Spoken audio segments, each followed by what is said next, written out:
Good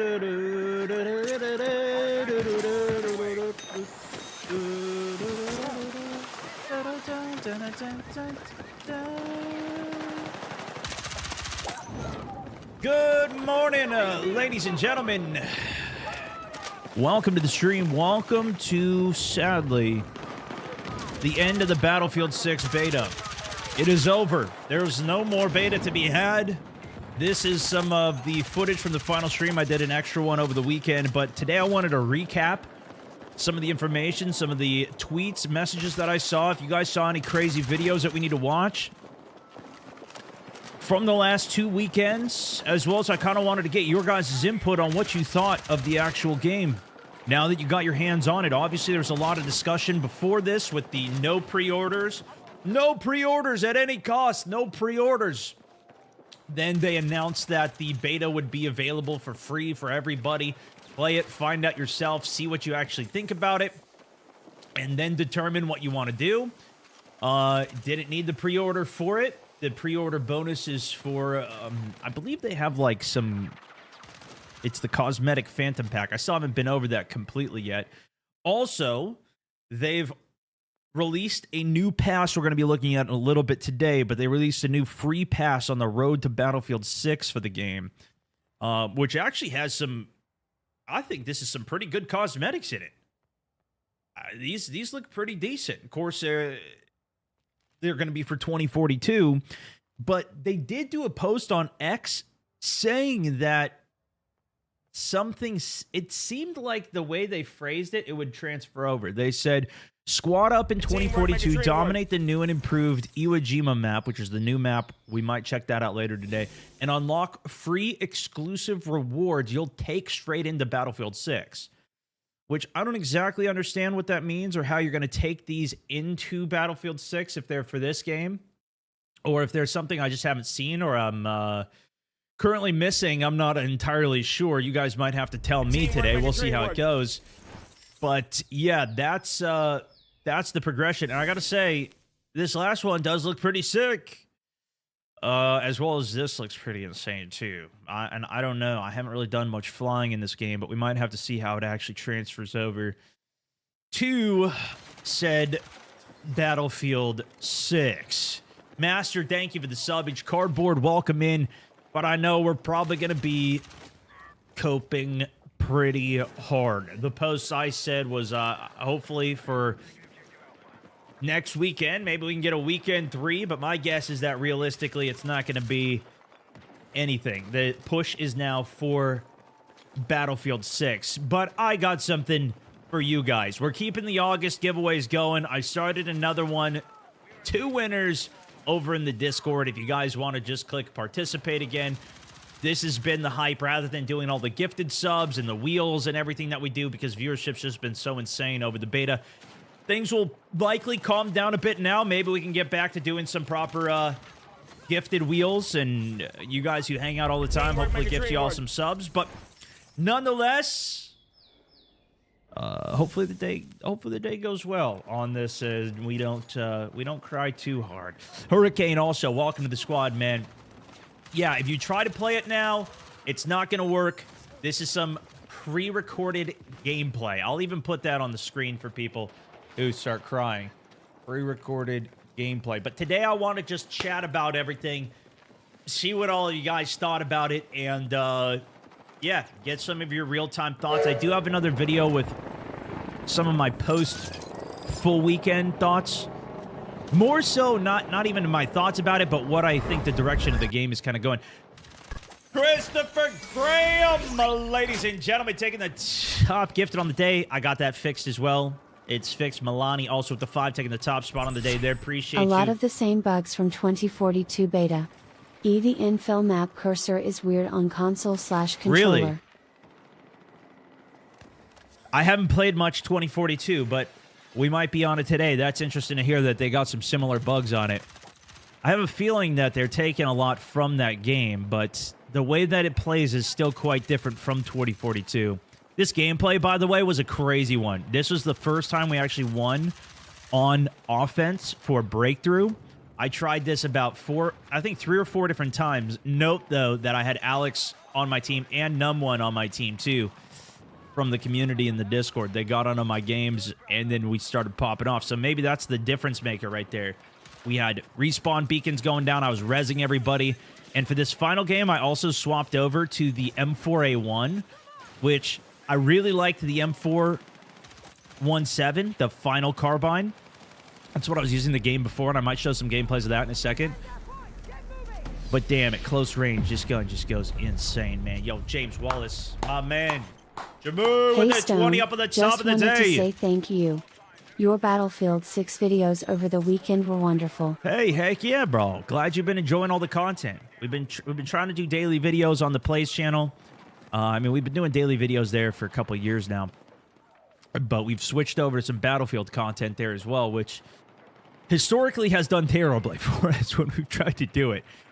It's usually only Warzone that people are interested in, but obviously we've got a lot of interest off this game too, so that's been good to see. We try to just put up some of the best ones there. Big love, James, as always, man. Also, Matthew, thank you. Welcome back, second month. You know, a lot of people were also complaining about the safe boot thing, but should we look at the numbers? Should we start there today? Because I think we need to actually discuss, let's see, it would be Steam charts.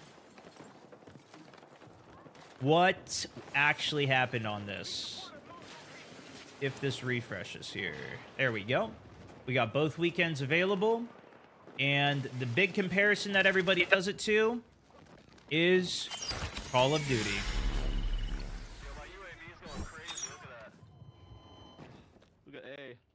My new recording, it's the way that I do the recordings. Stone, is thank you for turning me on to BF. Hey, thank I discovered you during the BF 4 days, but never got to play. Both BF6 beta weekends were fire. Keep it up, red heart emoji. Hey, massive love, my man. You know what? So did you not even play Battlefield before? It's been so long for Battlefield since people Your played other it. YouTube stream froze for me. There's got to be new people that are coming in for it. There's got to be. Yeah, all the streams look like they're good, so it might just be a skill issue on the stream front. Looks like all the streams are looking great to me. But thank you so much, Janik, the Manic, the Maniac. YouTube is live and working. Thank you, man. I'm new. Johnny, you're new to it as well? Thought the beta ended? It did. The safe boot sucked. Took an hour for me to figure it out. Yeah, especially if you don't know anything about BIOS. It's going to be a pain. The thing is, I think it's going to become a lot more standard for people to know what it is, because you're also going to have to do it for Call of Duty. Call of Duty already confirmed. Look at this cheeky spot as well. For the next COD, for Black Ops 7, you're going to have to do safe boot as well. Jake Barber, welcome to the squad. Michael, thank you for the 5. Yeah, YouTube seems like it's okay for me. Go to my end. Smooth as butter. Yeah, it looks like it's okay.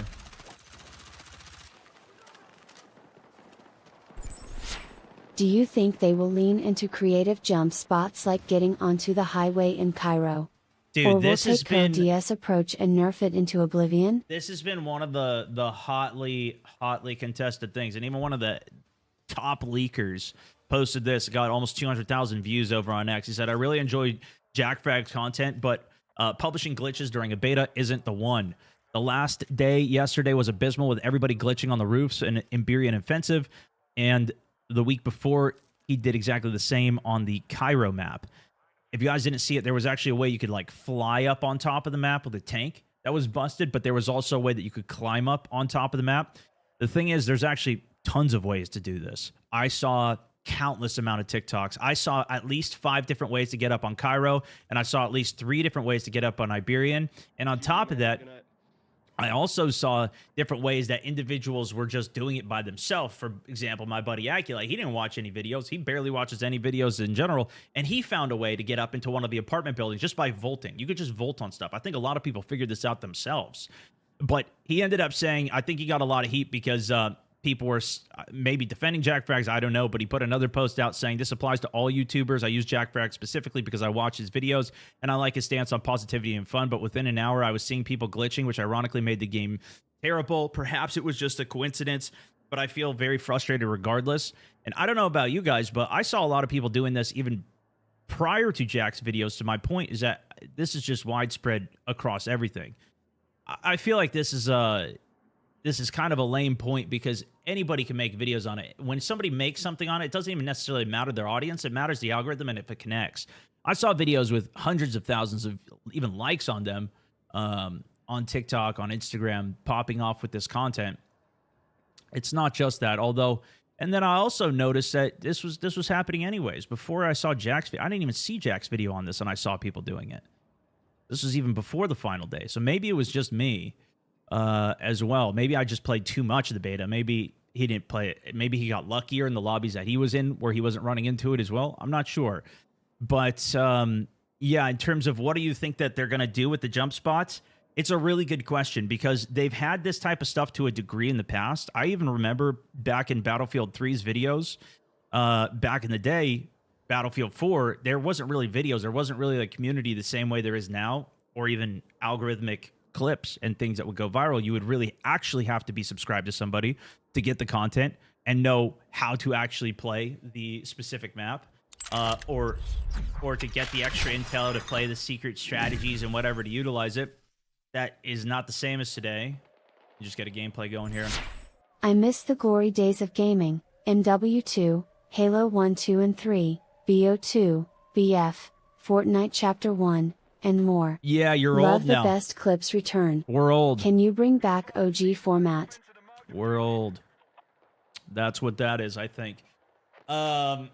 Maybe. Yeah, the world's best clip of the week as well. That was good. We're bringing some of the old stuff back, the YOLO on the battlefield. But there was ways that you could use the MAV back in Battlefield 3 was like the recon drone. You jump on top of it, and you would float up to the skybox. It was completely, completely busted. But it was a lot of fun to do. And the thing for me with Battlefield is, like, I'm not really, like, competitive with this. There were actual tournaments back in the day for Battlefield, although they were very small, I would argue, and there's some competition and competitiveness. And I think some people are going to be... Yeah, the gameplay is pre-recorded here, so we're just going to run some of that in the background while we're chatting about everything. But realistically... You're kind of out of the way. It takes you a while to get up onto the roofs, if you can even pull it off. And then you're not really contributing to the objective when you're up there. A lot of times, too, there are ways to get onto these roofs when there's things like choppers that you can take you up to them. Now, most of the maps were designed with choppers in mind. A lot of these maps are not. I think, like, I didn't see anybody on top of Operation Metro back in the day. Although, there was a glitch... to get inside of the tunnel. Back in Battlefield 3, there was a tunnel. You can get, maybe it was 4, but you can get on top of the tunnel and glitch out of the barrier and shoot people with an LMG through the wall. I did do that. No, I didn't get those OG days. I was out of USA. Oof, that's tough. But yeah, you could do that, and there was a lot of glitches, and here's the thing. I used a lot of those glitches, but the only reason that I ever used those glitches is because I was deep in the game.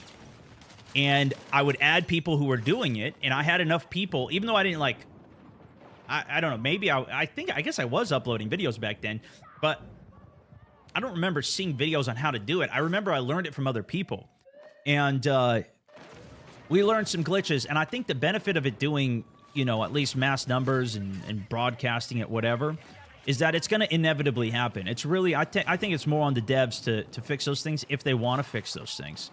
Or is it just going to be something... Now, if it's a complete through-the-wall, out-of-map barrier, I'm completely...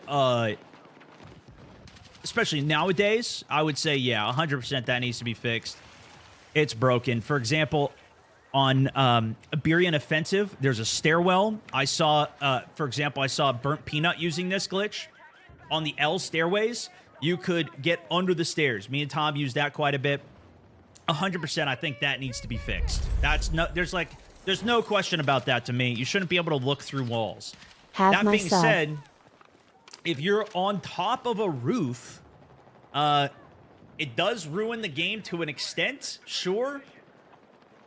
But I didn't see that many people doing it to where it was the worst thing ever. And if they climb up there, and I climbed up there every once in a while, you know, I don't know. I kind of was just having some fun with it. If they patch it out, I wouldn't be... I wouldn't be really opposed. I think the ideal way to do it is actually make it part of the game.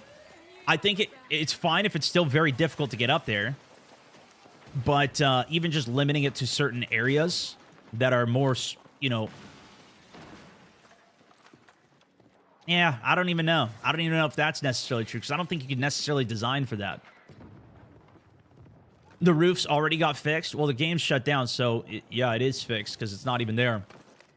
But yeah, I'm not necessarily holding it against any YouTubers or Jack in particular either. Like, I think that's kind of ridiculous.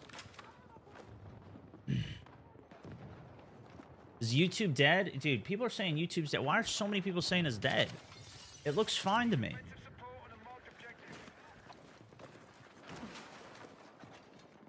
Let me see. Is YouTube just broken? And is it in the UK? It's broken right now? Look, YouTube's fine. It's right here. Wait.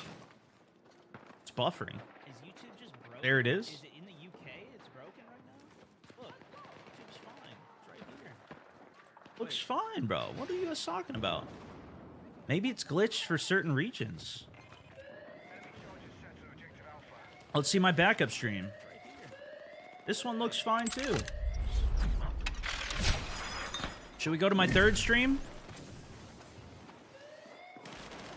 This one's also fine. It's me watching a stream of a stream of a stream. You may have talked about this or even saw it. Saw a video of a guy under a tank ripping guys and destroying the tank with a torch? Not know that. Dude, yes. Do I have that clip? Hold on. Let me see if I have it. I literally grabbed that clip because I wanted to watch it with you guys. Thoughts on assault class getting the medic bag back?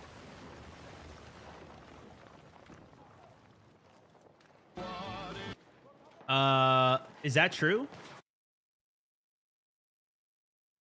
Yeah, maybe it's a UK problem. Maybe the EU seems like EU has a YouTube problem. All right, well, tell those people to go to another place then and go watch somewhere else for now if they can't see it. I don't know. I can't fix YouTube. That sounds like a YouTube issue. Milani, thank you, man. James, got you. Matthew, appreciate the 2 months on the sub. It's Jake Barber. Good to have you in the squad. That's Frosty also with the 5 Canadian. Michael Jordan, thank you for the 5er as well. And the 212 in the day. Galley, welcome. Lamoon, welcome back.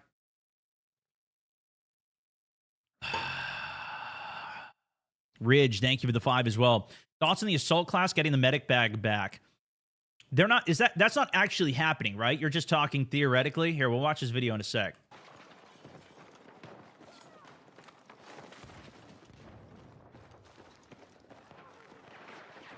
No bed bag on assault, please.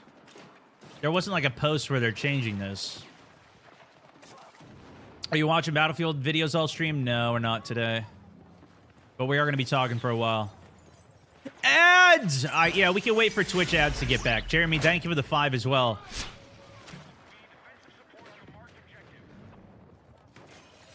Glitching on roofs can be countered if they put back the XM25. On the roofs they always lost because they didn't play. The objectives didn't bother me one bit. Yeah. Just stay away from C. Yeah, and there was enough inside places that like you could stay covered from it once they were up there. They were good for a couple kills. Maybe they go on a little kill streak, but they're still at the bottom of the scoreboard because they can't play the objective up there. I don't know. I don't think it's that big of a deal, even if they do keep it. And then there's kind of more to do on it, so I don't know. What was this, by the way? How could I see this equipment through the wall? Was it because my UAV was up? If so, that's kind of busted. Actually, it wasn't even my UAV. It was a teammate UAV. All right, the Twitch ad is back. We'll continue. You think about helicopters in Battlefield 6? What do you think about them? They're heavy. They're slow. I think it should be sped up a bit. They might be okay, though, once there's less stingers in the game. I think there was so many stingers, it was impossible to fly stuff, like, unless you were really insane at flying and avoiding. But I think once they patch that, it might be okay. I don't know. They felt very, very slow and clunky to me, though. Is there a possibility for COD Battlefield comeback? We need to compare the numbers here. Dude, look at this first. We'll do this first because I was talking about this a second ago. This is the big comparison that everybody constantly makes, right? Is COD versus Battlefield. We had the numbers are in, right? And this is what we've seen. The all-time peak for Battlefield 6 open beta, 517,000. And then the highest all-time peak for Call of Duty is 488,000. There's a big difference here, though, that I think people are not mentioning, which is this is free and this is paid. Granted, there's also the element that some of this is also free because Warzone is free and that counts as Call of Duty. So technically, they kind of are both free for the numbers, but not everybody's going to play Warzone. But this is just not a great comparison here. This is my biggest point. It's just not a great comparison. It's the only comparison we have, though. So realistically, I understand why it is done. I think the bigger thing that you can kind of take away from the Call of Duty numbers is the trend of what's been happening. And this is, I think, irrelevant even of Battlefield, because obviously we had Battlefield come, but this has been the biggest drop-off in the yearly cycle that we've pretty much seen. The 2023 yearly cycle got pretty low as well, but not as low as even March of 2025, which obviously this April peak was a big resurgence from the Warzone update of Verdansk coming back.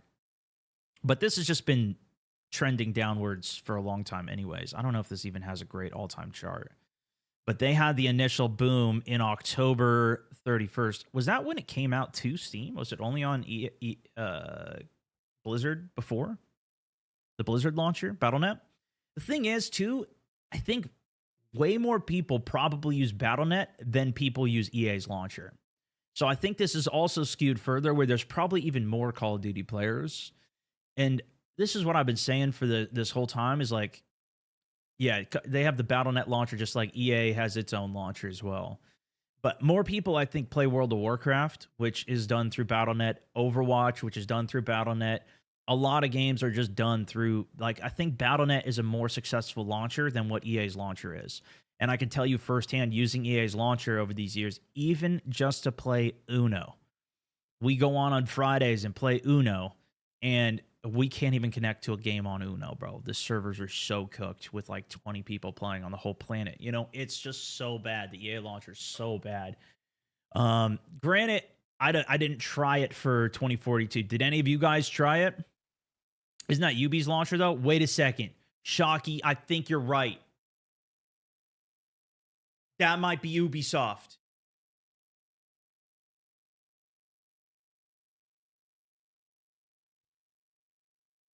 Is it?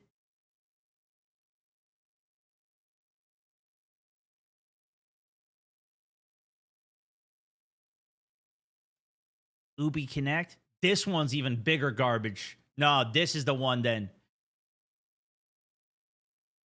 Yeah, Ubisoft. This is the garbage one for Uno. Okay, maybe EA's isn't as bad as I thought then. It is Ubisoft. Bro, yeah, this one, trash. I can't connect even to Uno servers. Yeah, I think you guys are right. I think you guys are right. Now, I don't know. I did connect successfully when I was playing Rainbow Six Siege. That seemed to work okay, but I think I might have done that under Steam as well. I'm not 100% sure. Okay, well then how is EA's launcher?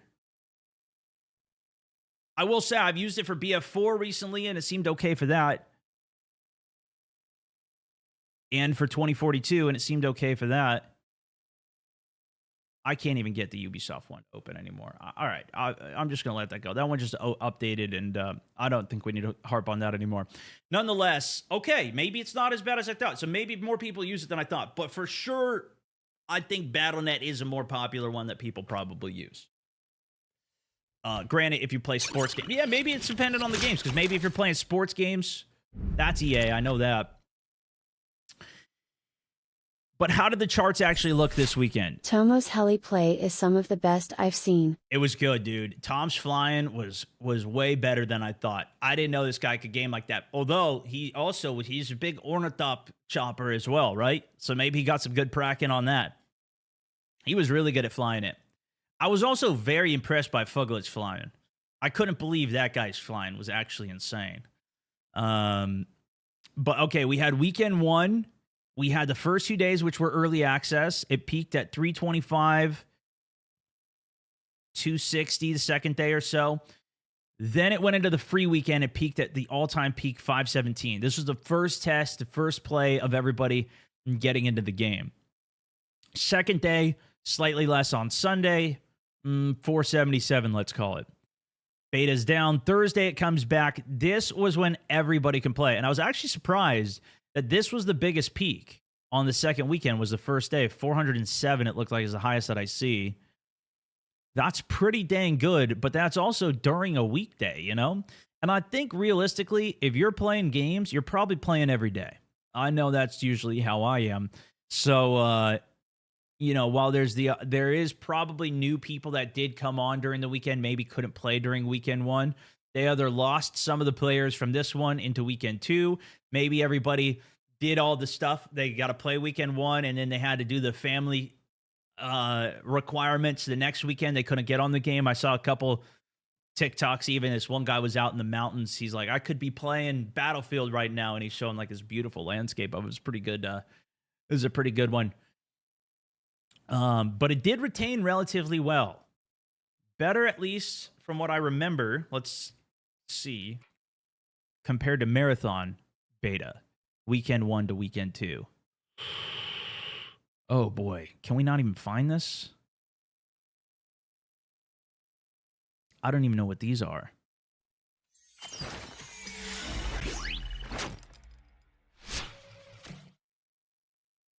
Was there any other indicators for Marathon? Hoping the ladders and sledgehammer will add a fun layer to the traversal / destruction on these maps. Maybe they deleted it. Did you get to try those mechanics out early? I don't know what I can disclose. Again, obviously, I did get to play some things early that we now have seen. Those things. But there is a sledgehammer. It breaks through walls, and there is ladders coming to the game. I think that's what I probably could say on that. But yeah, I think they're going to be cool. I think that having the trade-off for these items is going to be a massive help for the game as well, because then it's not going to be 24/7 stingers and such off of that. Yeah.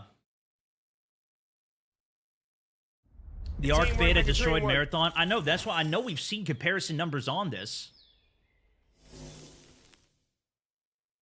I just couldn't find it.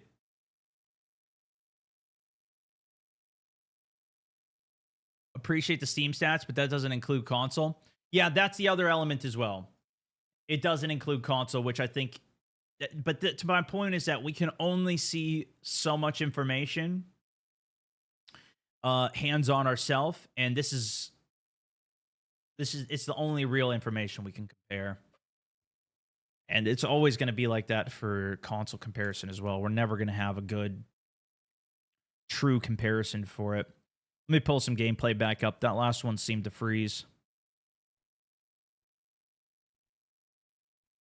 There we go. Back to some of my actual gun gameplay. Look at a bit of the jets too.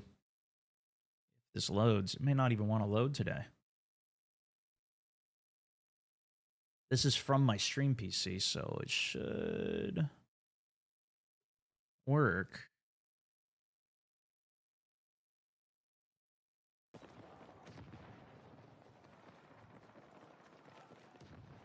Yeah, it's only showing 30 minutes of the gameplay even.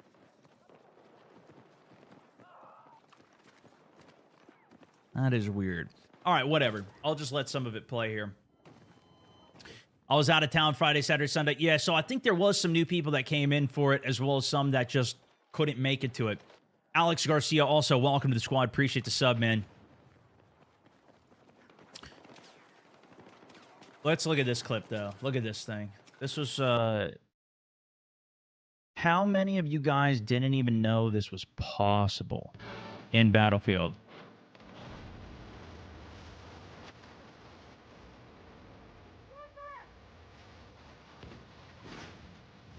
One man against an M1 Abrams. The repair torch actually damages enemy tanks. This is just beautiful. Look at this. Meanwhile, the tank driver has no idea what's going on. Oh, 5 of the engineers sitting on the back, dead.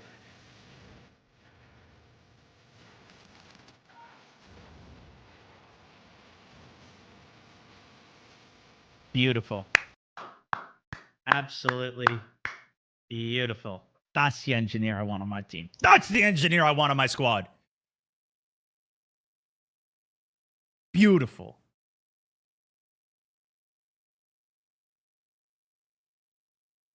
Bro just unlocked Bybot for his repair tool. Promoted! Oh, that's so good. Yeah, that's great. That is great. Bravo, cinema. All 480p of it. It's all we need to see. Such a good kill.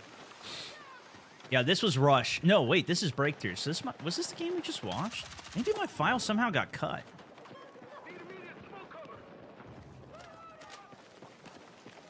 Makes no sense to me, though. Let me see this one. This was the full stream. I must... Yeah, all this... I don't know what that is.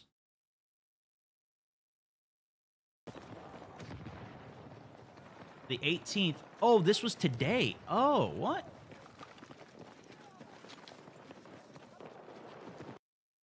There we go. I guess this is what we needed to do. That's what... There we go. Now we can look at some of the gameplay. Here we go. Here we go. Here we go. This is back with the M417. I put a more ranged optic. I still had the laser for the hip fire. And I think this was the final suppressor with the recoil control on it. Might have been just before I had unlocked it. I'm not 100% sure, though. We will see.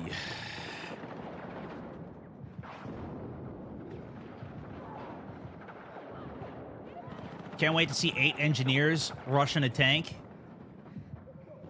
Yeah, I mean, that'd be a lot of kills for that tank, though. Let me tell you what. If you see 8 people rushing them, that gunner on there is going to do... he's going to have a good time.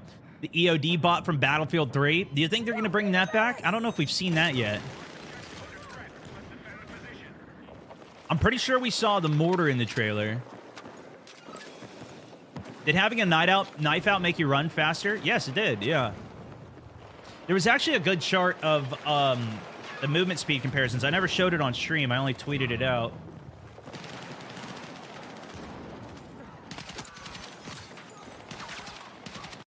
Because a lot of people were complaining about the movement speed in the game. We can take a look at this real quick because I haven't looked at this before on stream. There was also, if anybody has a link to the... actually, there's a couple posts that I wanted to go through from Battlefield as well. I like to read all of them. But they had another post for the road to Battlefield 6 before we get into some of that content that they're releasing. They just released the new map today. We'll take a look at some of that. But... there was this post of the speed comparisons that was done for all of the characters. And I remembered at the event, a lot of people were saying Battlefield 6 looks like it's way too fast. The movement speed is way too fast. It's too quick, right? They removed traversal sprint from the game, so that's not on the game. But you can compare it with all of the other Battlefields. And I think there's a couple elements of why people are thinking this when it's ranked. I think this is at the bottom of the list here. I don't know if there's any other games that are missing from this list, but you can see the movement speed. Battlefield 6 with your knife out. If you pulled your knife out, you did sprint. That was how you increased your movement speed. In the past, there was tactical sprint they put here. In Battlefield, it's not called tactical sprint. It's called traversal sprint.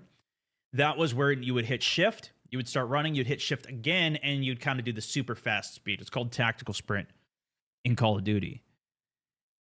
There's also, I guess, sprint perk in Battlefield 4. Even without the sprint perk, Battlefield 4 is faster, Battlefield 3 is faster, Battlefield 1, Battlefield 5 are all faster than what Battlefield 6 is on the actual movement speed. Granted, without the knife. And I thought the knife was the best way to implement something like increased movement speed versus, having a delay for, there's a slight extra delay for aim down sight speed from coming out of sprint. But if you have your knife out, you're now a dead man crossing a field if you get caught out because of the animation to swap weapons on top of the aim down sight speed that you would have to do.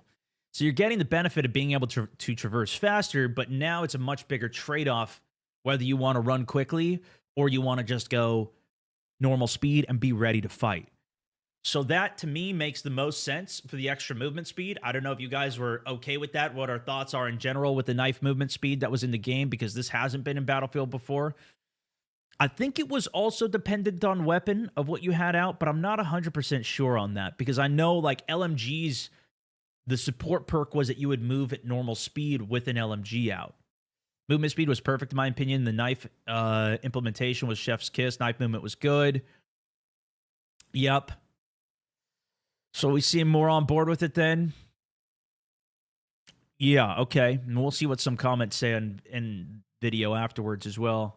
I'm against all of it. Okay, you're out of your mind then, right? Think movement speed was perfect. Feels like SMG was a little faster.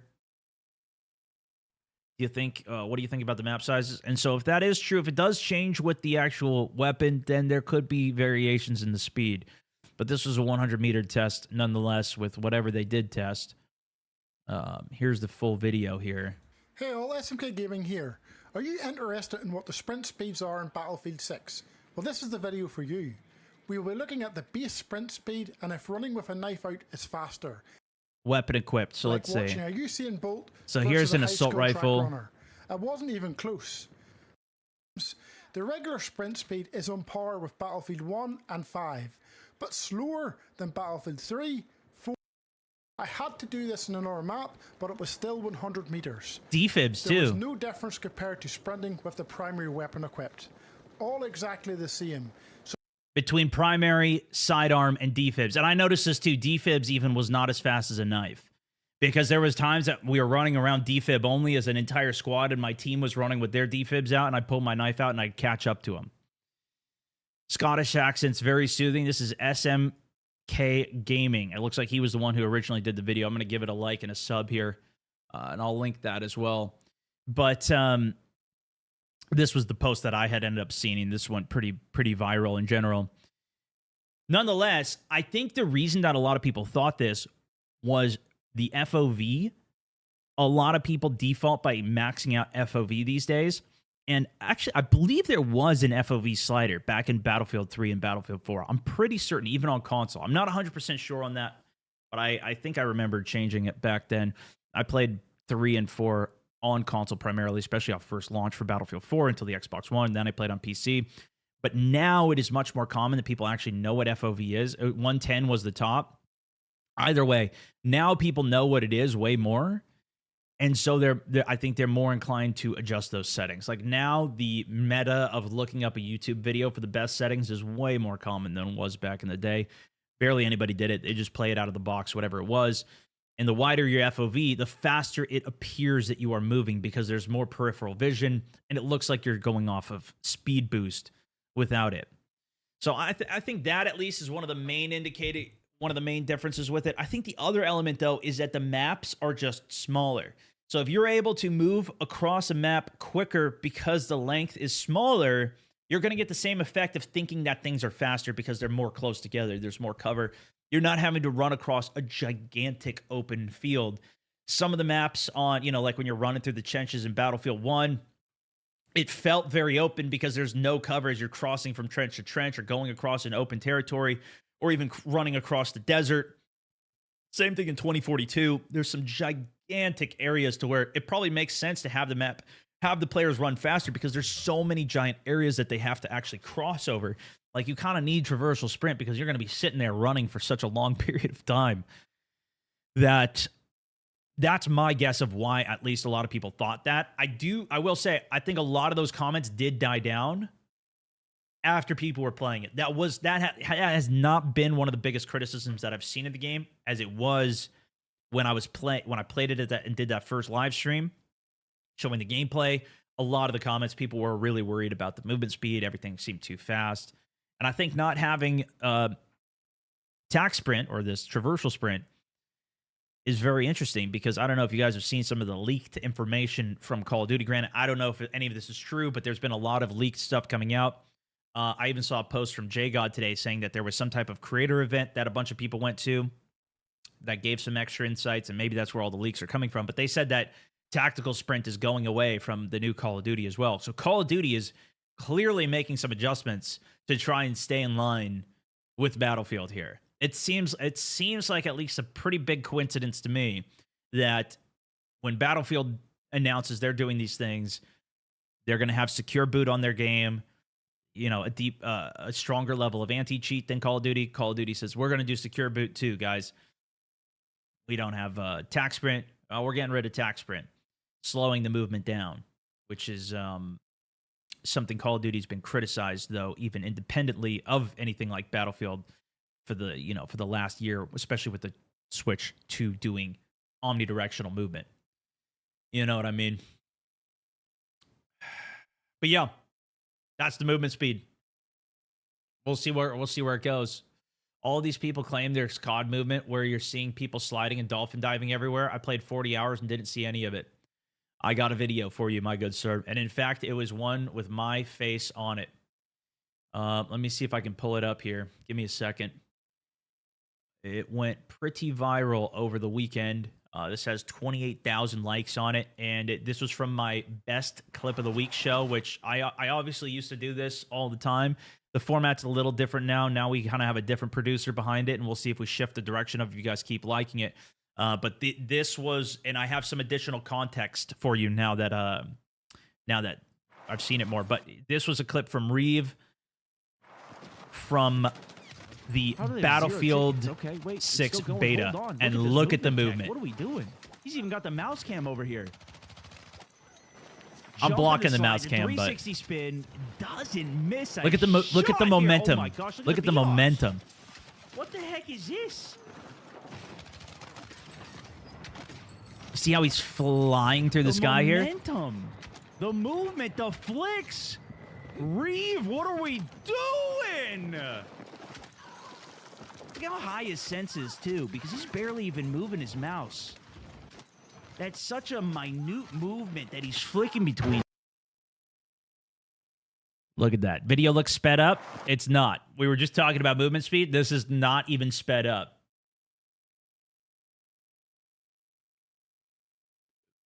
But here is the extra element here. What he's doing, you see it in one of the clips. That's just a normal B-hop off the ground. He does a slide into a secondary jump. How do they have zero? Hits that right here. Did you see how he jumped out the window? He's launching himself off the ledge. There is a glitch in the game that allowed you to essentially super bounce. I did this accidentally a couple of times, and I didn't know what was triggering it or what was happening, but sometimes I'd go on a ledge, and I would just launch into the air. Did any of you guys feel that, experience that? Hector cracked. Pretty cracked. Yeah, I saw that. Tickets. Okay, wait. It's still going. Hold on. I was moving like a snail compared to that. Happened to me a bunch. This movement tech. So he figured out the tech for that over here and is actually executing on it. He's actually utilizing the movement tech. Jump into the slide, the 360 spin. Watch this next clip. So it starts late, but I think he did the leap. He got the initial momentum, and that's why he's going so quick and can chain multiple hops together. Miss a shot here. Oh.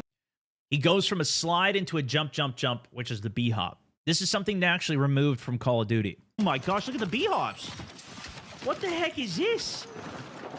Right here, you get to see a perfect transition. He does some type of a slide into a vault off of a ledge.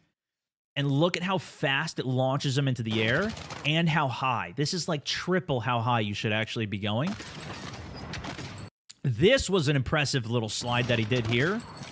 The momentum, the movement, the flick. He's going back and forth with the jump, aim down sight shot. Nothing super crazy. But what he does is he uses these stairs for a downward slide to increase his momentum off of the slide jump. Reeve, what are we doing? So he jumps into a slide on the stairs and then jumps exiting the stairs to keep his momentum up. They Does use it that again clip right here. from on Reddit to prove How the high is- COD movement needs to be fixed. Yes, this is the clip that we're looking at on Reddit right now. Yeah, somebody said I was on Reddit, and I was like, what are you talking about, bro? I don't think I'm on Reddit. And then sure enough, I was, and it was from this video of Reeves gameplay here. And because he's barely even moving his mouse. That's such a... obviously with a shotgun, you're going to one-tap everything. So it's even more effective of a, movement element, where if you're moving and flying around and one-tapping everything, you're going to go crazy. Movement that he's flicking between.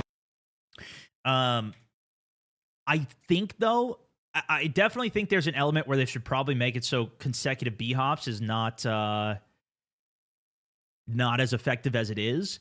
But I think the bigger element is the fact that he was able to launch off of windows and essentially double his movement and then keep the momentum up, allowed for even longer bunny hop chains that were crazy. Yeah, jump fatiguing on it. I think that's essentially what Call of Duty did off of theirs. COD in the past did have B-hopping, and it was a major part of the game.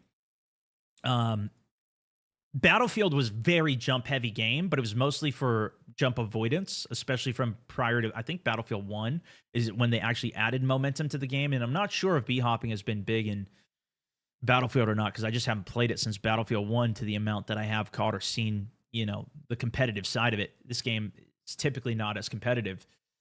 But I think that the movement that's in the game and the actual momentum system that's in there is, to me, far superior to what it was in Battlefield 4, where you would jump and just turn in the air, and you still kept, like, there was no momentum. You would just be able to turn in air, and that was what you would do. You just keep jumping and turning everywhere when you're crossing fields. I actually like the idea of sliding and sliding into prone and taking cover and doing those things. Just, for me, it was a lot more fun. But I do think that it was unintentional, the window hops. This window hop here, I think this is unintentional, and I'm guessing that this will at least be taken out. Would be my guess. B hops, I'm not as certain about. They wanted the COD audience. They certainly got it, for better or worse. 7,000 points on that. Yeah, a lot of people see movement tech in games, though, whether it's Apex Legends, COD. A lot of games are very movement heavy because it's an alternative way of letting you survive rather than having higher time to kill. Like in Fortnite, you build a wall and you start cranking 90s. In other games, you move to evade, to break aim assist, and to survive what is a spray down. Now, the time to kill is so fast, it's unlikely that you can even pull that off. And even in most of these clips, he never 180'd anybody. Jump into the slide. Turned around to fight. Maybe this one. Tech. What are we doing? He's even got the mouse cam over here. Nah, he just ate a nade. But once you take some damage, if the person's pretty decent at, or even half decent in aiming, because there was another thing that I did see as well, where controller actually has less recoil than mouse. I don't know if you guys saw that comparison, but there was a side-by-side comparison I saw from another creator. I don't think I have the video here. We might be able to pull it up, but essentially it looked at a side-by-side of the aim recoil, switching inputs and shooting at the wall and seeing how the recoil was, and there was more for mouse than there was for controller, but nonetheless, we looked at another comparison for aim assist of like COD versus Battlefield as well. A lot less aim assist on this, especially for rotational, but I guess the point is that, yeah, we'll see if they address it. And I'm going to read all the official posts from them so we'll get an idea of what their mentality is, because eventually they will address it, or we'll just wait to launch to see what it is. But my guess is that they will address it. Recoil on MNK is definitely an issue for me. It's a combination of recoil, and there's also spread, which is different in this type of game as well. Battle Royale, probably not before 2026. We'll see. That is coming, though, at some point. It's going to be coming to labs first, though, from what they said.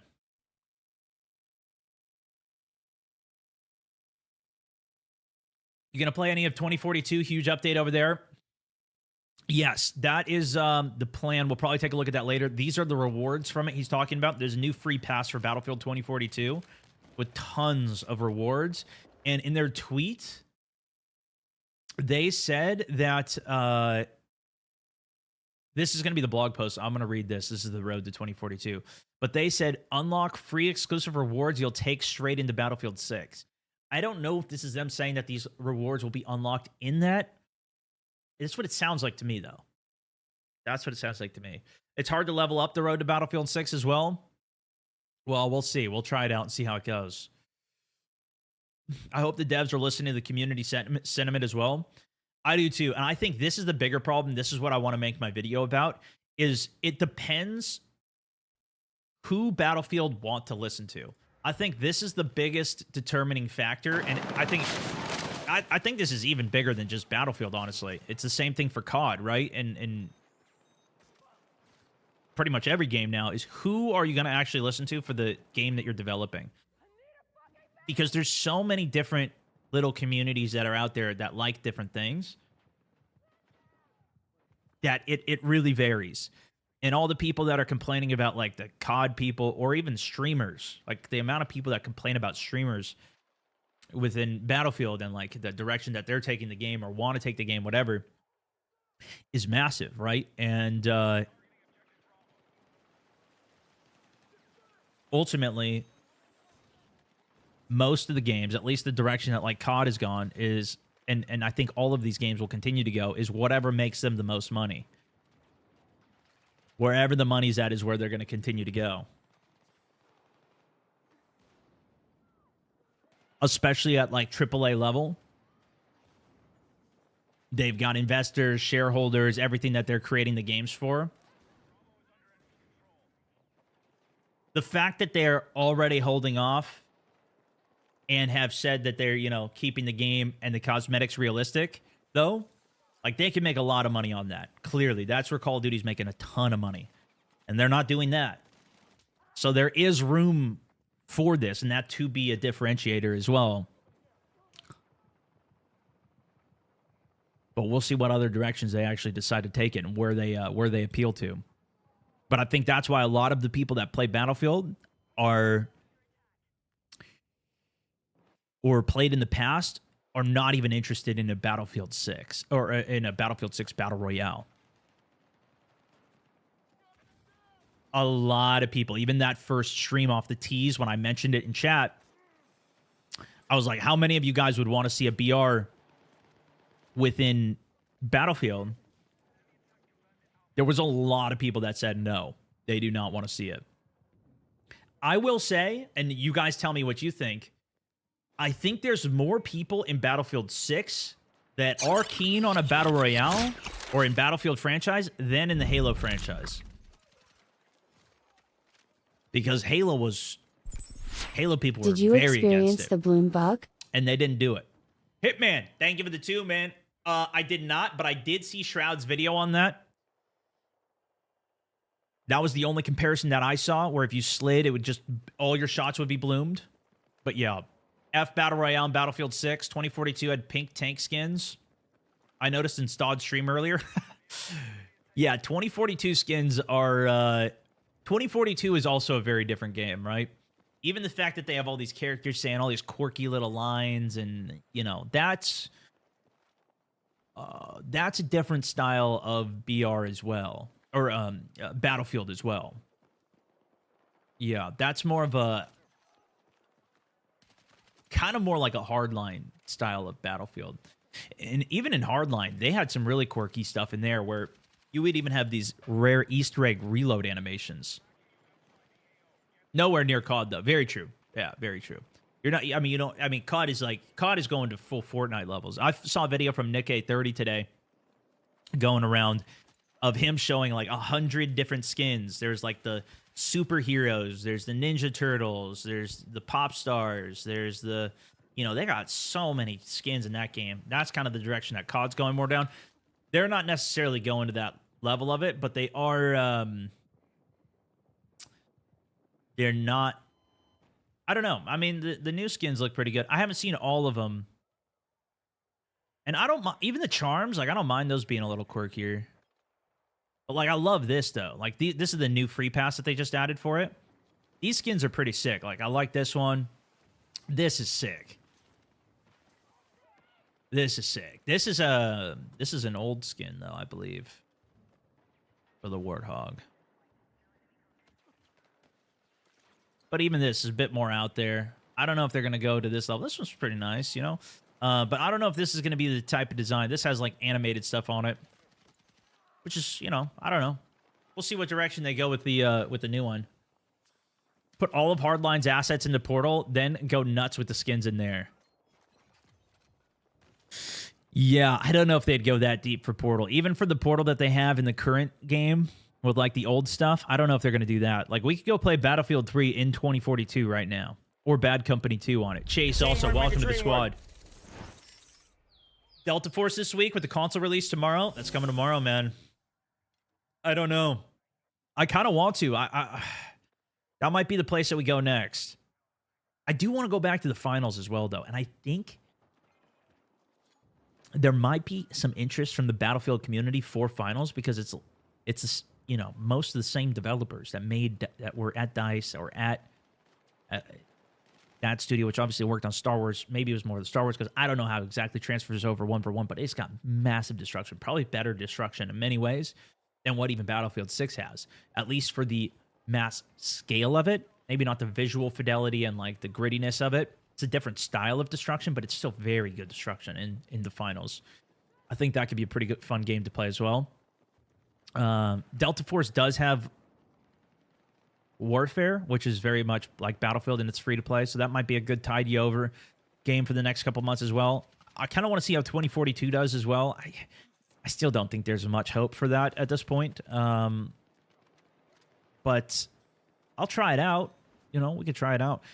We've been playing it in Portal the last week or two, and it's actually done pretty good. Like it's been fun to play for me. Make Levolution great again. I think that's I don't think they're gonna do Levolution. I don't know why. I guess I think the reason why they don't want to do it is probably how much resources it takes, and then also once it happens, it becomes a gimmick and doesn't always you know, like when the Siege of Shanghai Tower comes down and how dusty and flat the map is after that, it can get annoying gameplay wise. I think it's worth it for the effect of it, though, and how crazy those moments are. But I don't know how much resources it takes to make and to create all those things as well. I'm hoping, though, my hope for the Battlefield 6 Battle Royale is that it really capitalizes on the destruction in those elements, because that's going to be, to me, one of the biggest differentiators. That's one of the things I've always wanted from a Battle Royale, is destruction. And Fortnite is the closest you can really get. Fortnite no build. And that is a completely different game. I've played it. It's still pretty fun, and I like being able to blow stuff up, but, you know, they're hiding behind a tree, blow the tree up. Shoot the tree, blow it up. But it's still not my preferred game style, especially in third person. Arc Raiders is at least closer to a third person preference. Like, I had more fun playing that recently, but still not quite the same. But let's say we have, like, you know, people are sitting up in ATC in Verdansk. Obviously, like, let's just assume it's that, and there's destruction in the game, and you can just blow the entire tower down. That would be insane. Now, I don't want to get our hopes set that that's going to be a thing for it, because realistically, I kind of doubt it. That would be kind of back to that Levolution scale of destruction that we haven't seen much of. Occasionally, it's there. Like, Hardline had a couple pretty big Levolutions. I think the biggest Levolution style effect was the Behemoths and, like, the Zeppelins coming down in Battlefield 1. I don't know if Battlefield 5, I don't remember if that had any big ones, per se. What happened to reversing takedowns? Yeah, that's not in there either. We were talking about, though, that'd be good. Man's forgetting BattleBit as well. Yeah, BattleBit has good destruction, too. That's true. BattleBit's pretty good. And BattleBit has proximity chat, which was dope. I think those things were great factors in that game. Yeah, that was a really good game. I feel like the destruction didn't do enough damage to players as well. Some people felt that even with the explosives. Stone, open or closed weapons for Battlefield 6? I think they're going to keep it open. Based off of everything I'm reading from what happened in the beta, the way that they implemented it seemed more like a cop-out than a genuine side-by-side. And this also, again, goes back to what I was saying with, like, even talking about, like, streamers that are playing the game and people hate the opinions of them, or the sweats that are playing, or the COD players that have come over, or whatever. Even within that, again, who are you going to be making the game for? How does the design go? Realistically, I think them keeping it open gives more play styles and more play time, to where then that opens it up to more people. If you want to be somebody who's running around with an AR and a sniper, which unfortunately I didn't get the chance to do. That was the next thing on my list, and I ran out of time in the beta. Or even a shoddy sniper. There's no way to do that without having the... Well, I guess the assault... Maybe assault would be an exception for it. But if you want to be a recon, you know, an SMG recon, it's still more ways to play the game that then offers more playtime in open. So my guess is that, I mean, they said they're going to have both, but I think they're going to, I would assume we'll see it in the full release the way that they did it in the beta, which will be, there will probably be a playlist. They're going to keep something for closed weapons. So if you want to play closed weapon, you can. It'll probably be a specific playlist. And then on top of that, though, you're going to have the server browser. And this is where I think they have the most hope, is the server browser, because you can cater to so many different audiences that way. The people that want to have the closed weapons, the people want to have, don't care with open weapons, people want to play hardcore. Like, if you want to go play 2042 right now, I don't have it open, but I'll oh wait, I do have it open. Okay, if you go to Portal, this is how you play hardcore, Conquest hardcore. If you just go to Conquest, there's not a hardcore playlist here. There's close quarters, 64, 128. But if you want to play hardcore, you got to go into the actual If Portal. Battlefield 6 could do their own DMZ type of battle royal with the destruction, take my money please. It's right but here. It has to be separate thing like COD's Warzone. Yeah, it's Hazard Zone. It's right here. If you want to go play it. Boo-bye. Thank you for the massive 10. It's 32-player extraction, and it's not enough. You're going to be dissatisfied. But there are people that play it. We actually went back and we found a dude who grinded it. I did a video on it.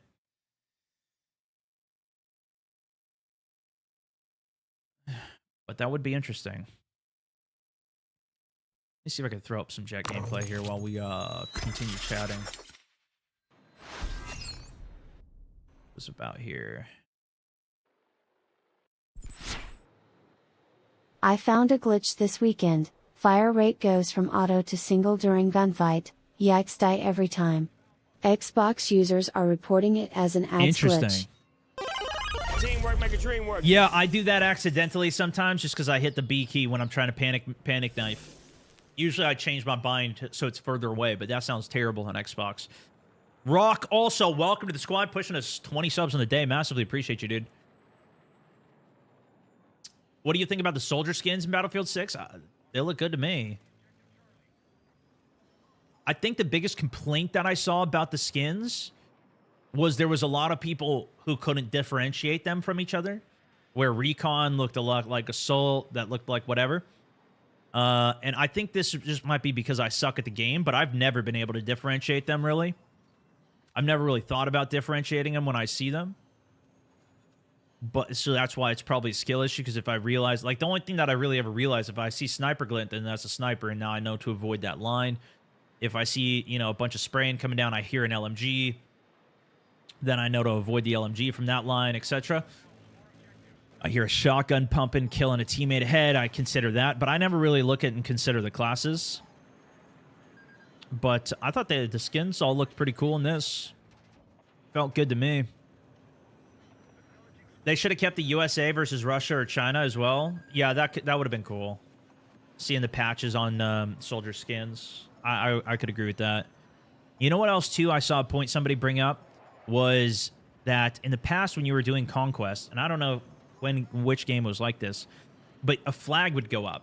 So and I think I remember this on Firestorm at least back in the day. You'd be playing, you know, the U.S. side or the Russian side, and then when you cap the objective, that flag would go up. So American flag would go up on that point, and you'd watch it go up. That was how you could tell the progress of the capture as well. That sounded good to me. I like that idea. Gives it some kind of something physical in the world of you capturing the point. Battlefield 3 for sure had that. What do we do with our life now without it? It's a great question. Yeah, that's what we're figuring out. Kudos. There we are. You also used to be able to dig trenches and repair things. Well, that was in Battlefield 5. They added the walls you could build and the trenches you could dig. You could kind of do that with a recon. You could blow a hole in the ground and get a little bit of cover off of it this way, but it wasn't dramatic. I like that idea personally as well. Maybe not the building stuff. I didn't think it was the worst thing in the world, but realistically, this is what I think. This is what I think the direction they're going to go is. They are doing a restart of the game. Right.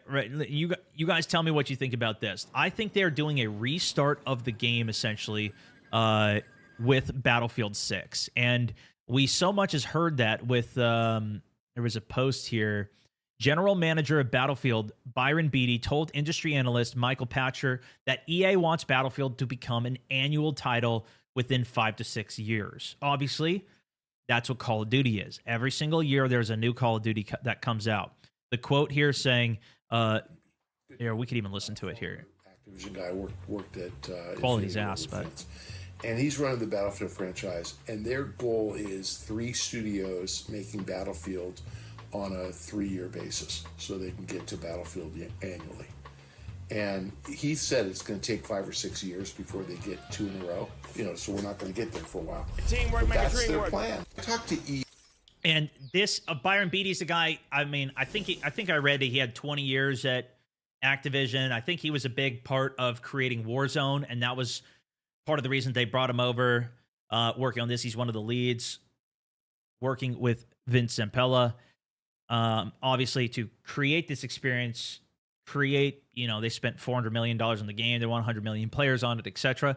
I think this is just the beginning of what they're building to where maybe it is the next title that comes out in, say, 3 years has trenches in it as well. And now that's the new element that they add. Maybe another game comes out 2 years later. That's when they add back other of the specialist abilities that have been locked in some other way. Similar like what Call of Duty does. Every year a new game comes out. Every year it changes. Oh, we're back with the Pick 10 system this year, guys. Specialist bonuses are back this year. And then the next game comes out and some of those features are taken away. And then it's more onto a churn, which I don't think is necessarily the best direction to go. The fastest that Battlefield has ever done their releases is once every 2 years. And if they go to a yearly cycle, I think that's where Call of Duty runs into a lot of plans. And maybe they'll learn this as they go. Maybe they won't. I think the bigger problem, from what I can tell, is that when all of these games lose their talent, lose the people that's creating it, I think it leaves a hole in the design that then leads to more problems, especially when they have to release at a high rate. Cinematic cutscenes, narration when you progress through sectors in Breakthrough. That was cool. Production and immersion like Levolutions. Even the also way that it on changed BF maps. equals RIP. 0707. Yeah, having battles across different maps for the war is very cool. Maybe that's what they bring back and focus on. But I think this is going to be a more stripped down version where we get although, maybe the customization in Portal will be enough. Maybe that'll be a whole lot. I think this is what they wanted to do with 2042. And maybe they did technically start to do it because they did create the Portal mode. Maybe they do go back to even 128 players, but they do a better version. I don't know. But they've invested so much in this, and if it does pay out and they do make a lot of money off of it, then I would imagine them continuing to invest even harder into it, into the coming years. Hopefully then at least it is a good competitor for Call of Duty. Gives us, hopefully, a different option. If this becomes the same thing as COD, I think that's a problem. I think if it keeps its own identity, obviously with the destruction, it's great. I don't think COD's going to do that. They've occasionally done, like, here's some destructible elements in games and whatever, but they've never fully committed to it. If they could figure out how to do Portal to a stronger extent for all the custom games and giving us the freedom, if they could figure that out even for Battle Royale, I think that would be sick. COD shows the amount of immaturity there is there. Yeah, and I think they still have a relatively mature game for certain regards, right? Especially all the smoking references and everything that they put into the game. But it's kind of a different angle of that.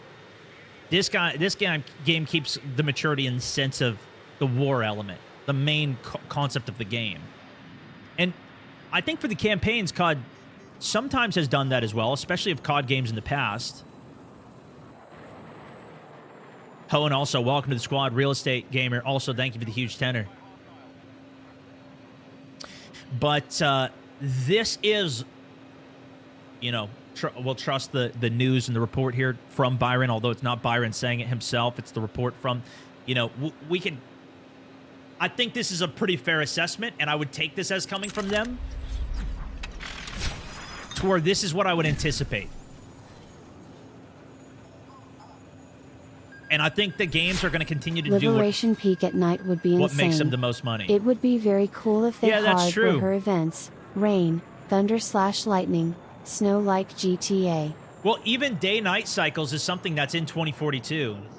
Not every map has it, but there are maps that do have day-night and different time cycles and weather cycles and big storms. They have giant hurricanes that come in.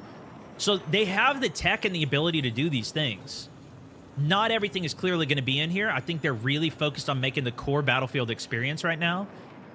But this is what I think they're going to continue to build off for the years in the future. Night maps and bigger maps, yeah. And maybe that'll be the focus for the next Battlefield that they release. Battlefield 7 or whatever. Maybe that'll be like the even bigger scale. Although I imagine we will see bigger maps come. Obviously off of the full launch. There's going to be bigger maps. Firestorm being one of them. I think Valley is going to be the bigger map as well that I saw. From some of the... I saw a leaked map in Russian. We'll see if that's actually true. And there's going to be...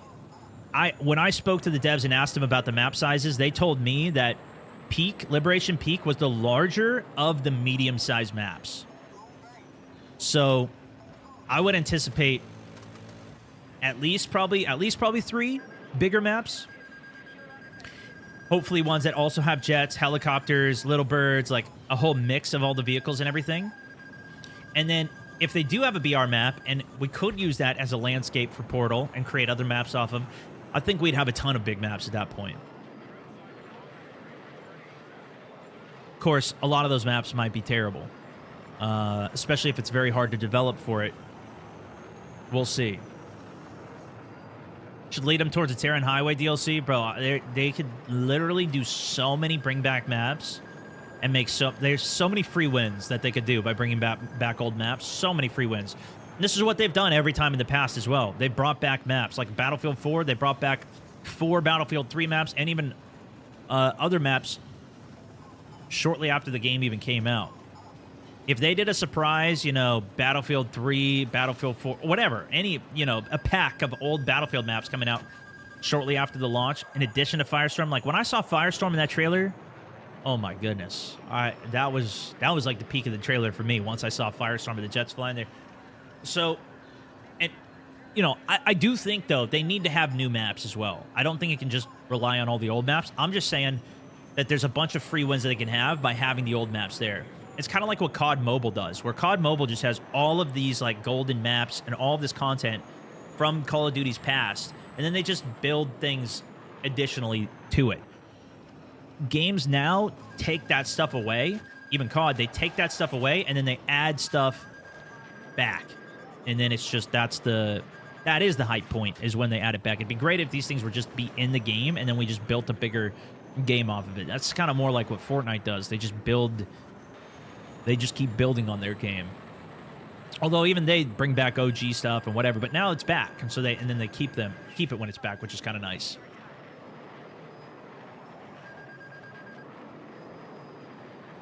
What do they bring back? Shanghai? I kind of doubt. I think the Levolution stuff is. I'm more doubtful that they bring these things back. Davidan. I think Davidan would be, personally, that'd be the map that I would want to come back, because I think that's got a good mix.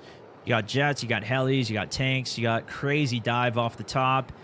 You got kind of interiors, you got the tunnel to go through, a fun ending. The rush map on that is fantastic.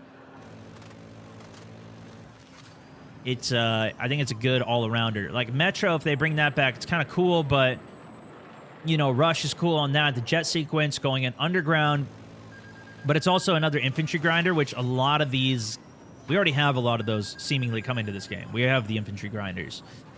Locker would be nice too. Same effect. I think we have a lot of that already covered.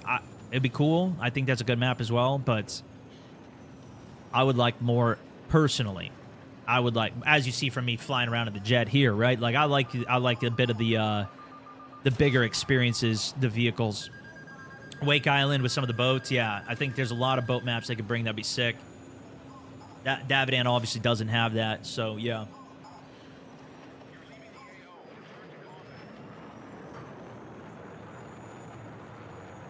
Okay, that was this point I wanted to hit on. Touched on that. Touched on that. Oh yeah, this was a post from Enders I saw as well, which we already touched on this as well a bit today. But what did you guys find of the open and closed weapons? How did you guys find the open and closed weapons in the beta? We've now played it. We've had 2 weekends on it. They gave us one playlist. Gonna be honest, this was a post that I saw. Didn't notice a damn thing between open and closed weapons. Played both quite a bit. Thought the beta ended last night. It did. It's over now. So now we're just in the post cry session.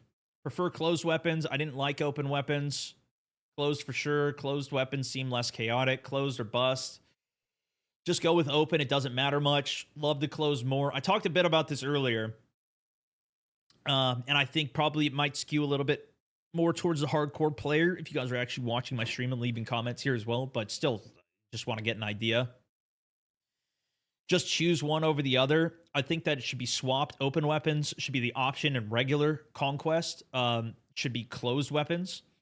Essentially, if you wanted to play open and closed, I noticed a lot of people who didn't even know what the difference of what these things were, especially if you were a newer player. So we're all on the same page here. The idea of closed weapon was that you had specific weapons that were only closed to a specific weapon class. If you're playing a sniper, you had to be a recon if you wanted to use the sniper rifle.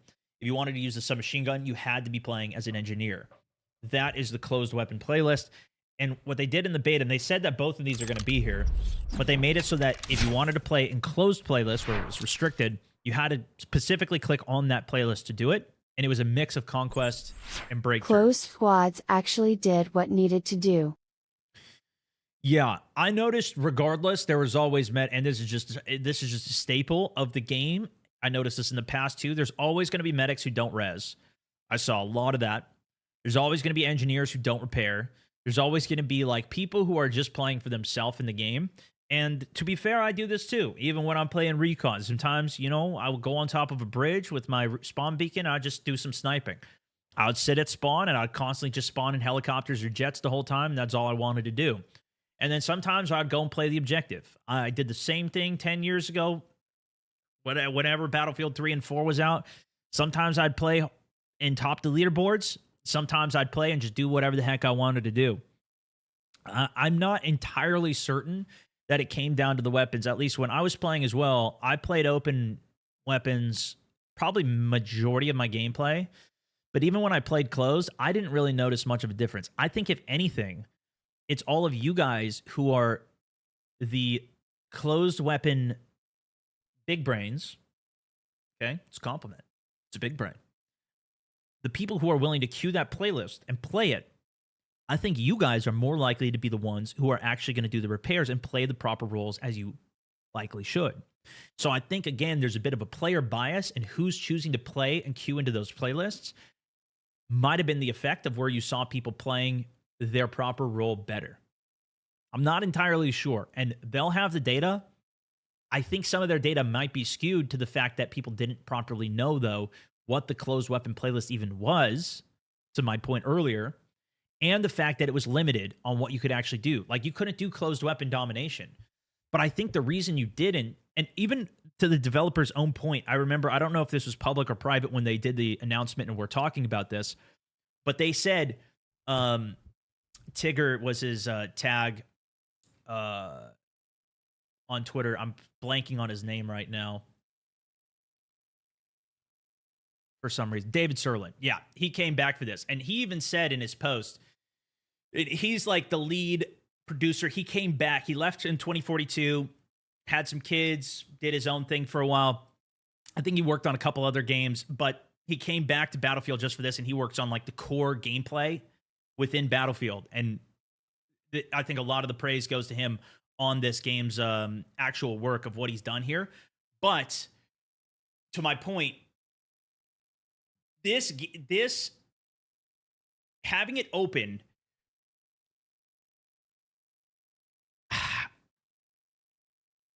I don't know.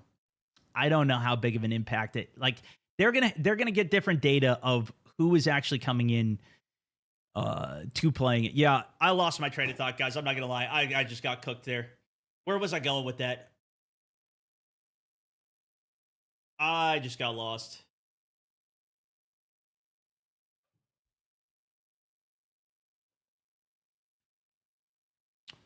Son of a gun.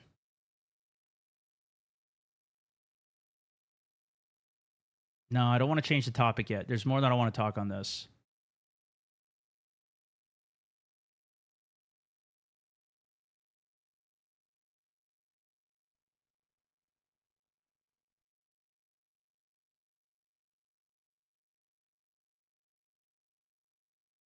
Yeah, I got distracted by David Serlin's good looks. Exactly. There was something I wanted to say off of it, though. I was talking about open, closed classes, playlist mode.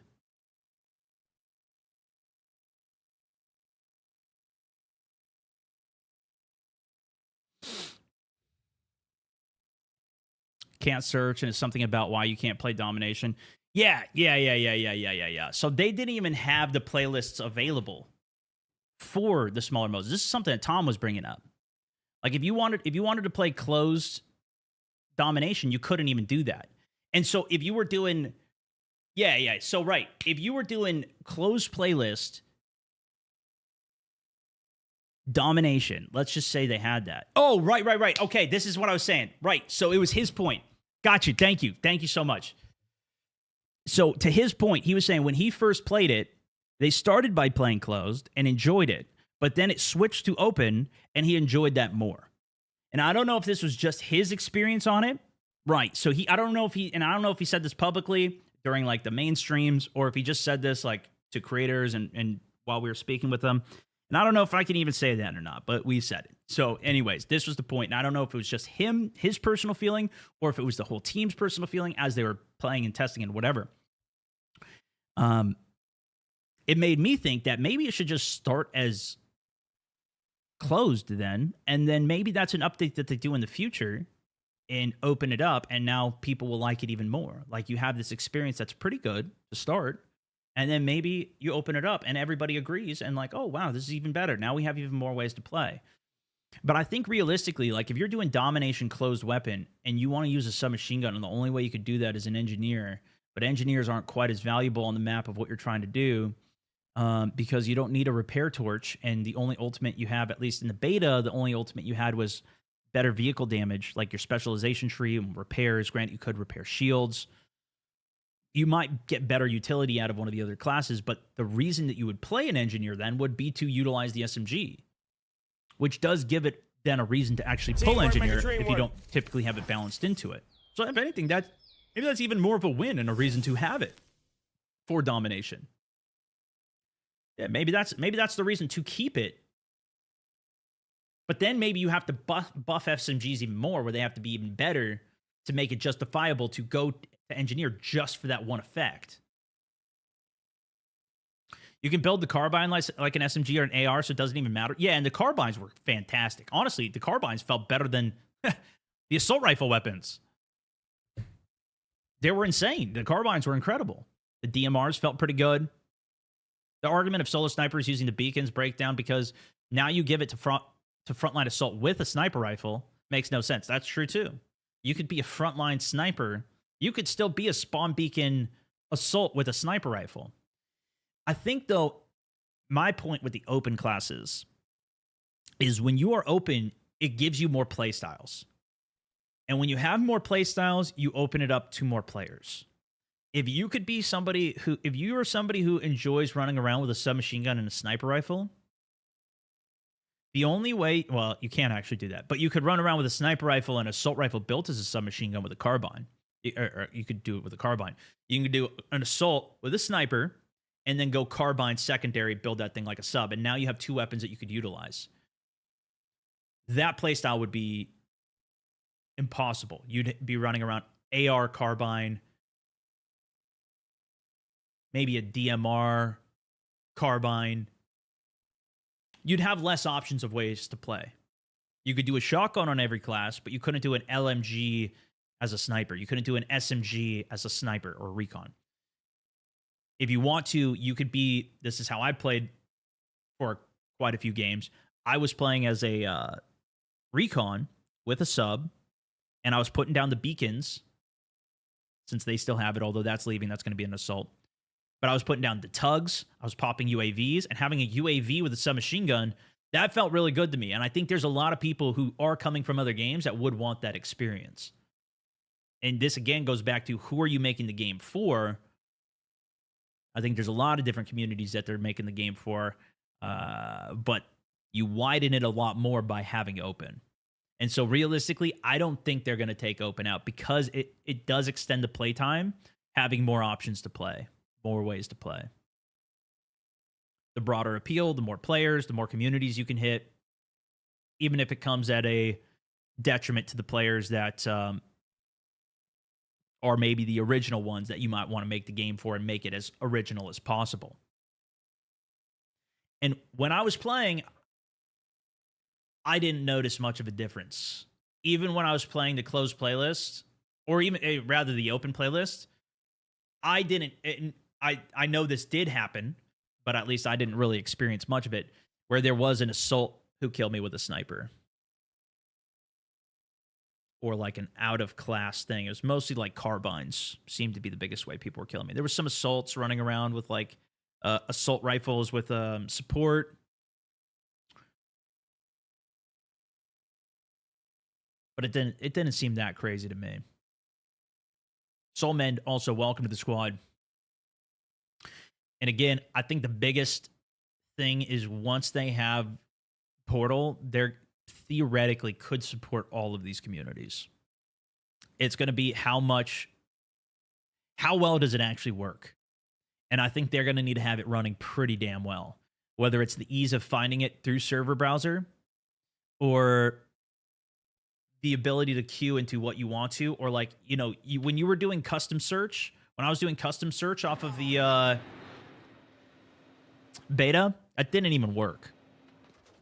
They were having a lot of issues having that thing actually properly work. I don't know why my video's not even working. Let me pause it for a sec, see if it buffers maybe.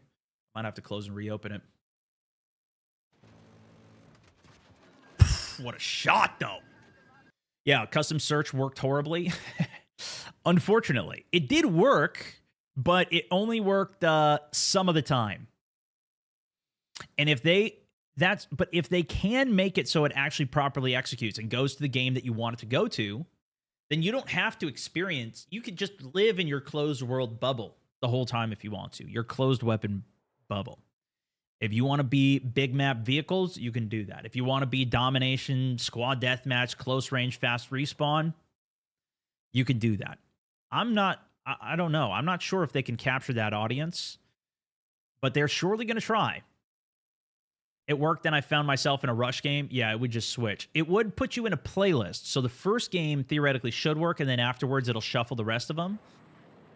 And I was fine with that. But even the first search, like the first search should work and take you to the actual map that you're trying to go to, in my opinion. And that's what wasn't even working for me. But yeah. I don't know what's going on with the link between my computers. I don't know if I need to restart them or what. Maybe it's because I have this game open. Not really pulling that much data. Maybe it's because I'm writing so much data to this PC now. I'm recording so many files. Maybe that's what's doing it. Or it doesn't want me to watch it. I had so much fun, guys. Meanwhile, I had fun in 2042 as well. Yeah, I think there. Well, we might play some 2042 in a bit here as well. And we'll see how it goes. But a lot of people still do not like that game. Let me try and open this one more time. I don't know if restarting my Explorer would even help.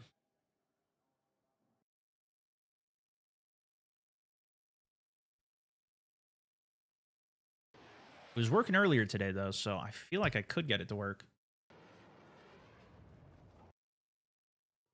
Definitely doesn't want to, though.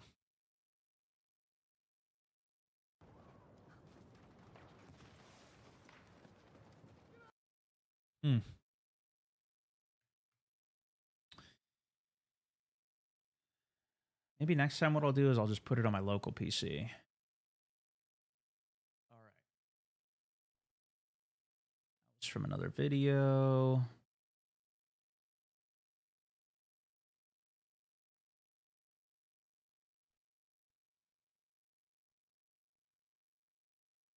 Let's see how long it takes for me to transfer the file.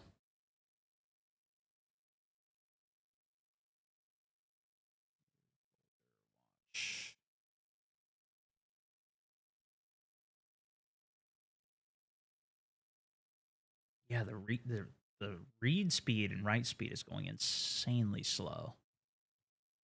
Let me try. Hopefully this doesn't freeze it, but I'm going to try to stop this recording.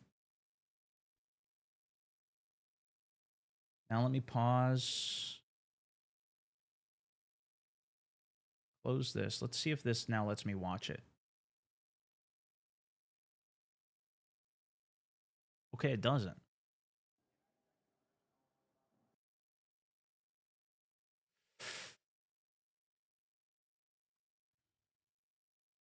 Well, okay, at least that's not the problem.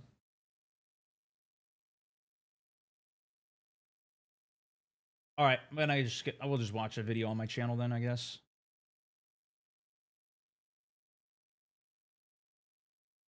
Apologies, guys. This'll do. We did enough streaming on this game. Should be good. Just gonna hear me talking in the background, unfortunately. Yo, Jive Turkey, what's up, man? Glad the characters aren't talking at the loading screens. That's the first thing I noticed when I opened up 2042, bro. Soulmend also, welcome to the squad. Yep, when you booted it up. Yeah, that was the first thing I noticed. Yeah, I don't want to reboot all my stuff right now because it might affect my internet, but I think I might restart my Switch. I don't even know what it's called, but it connects all my internets or all my computers. What are the Battlefield 6 rewards for 2042? I'll show you that in a sec. We'll go into it.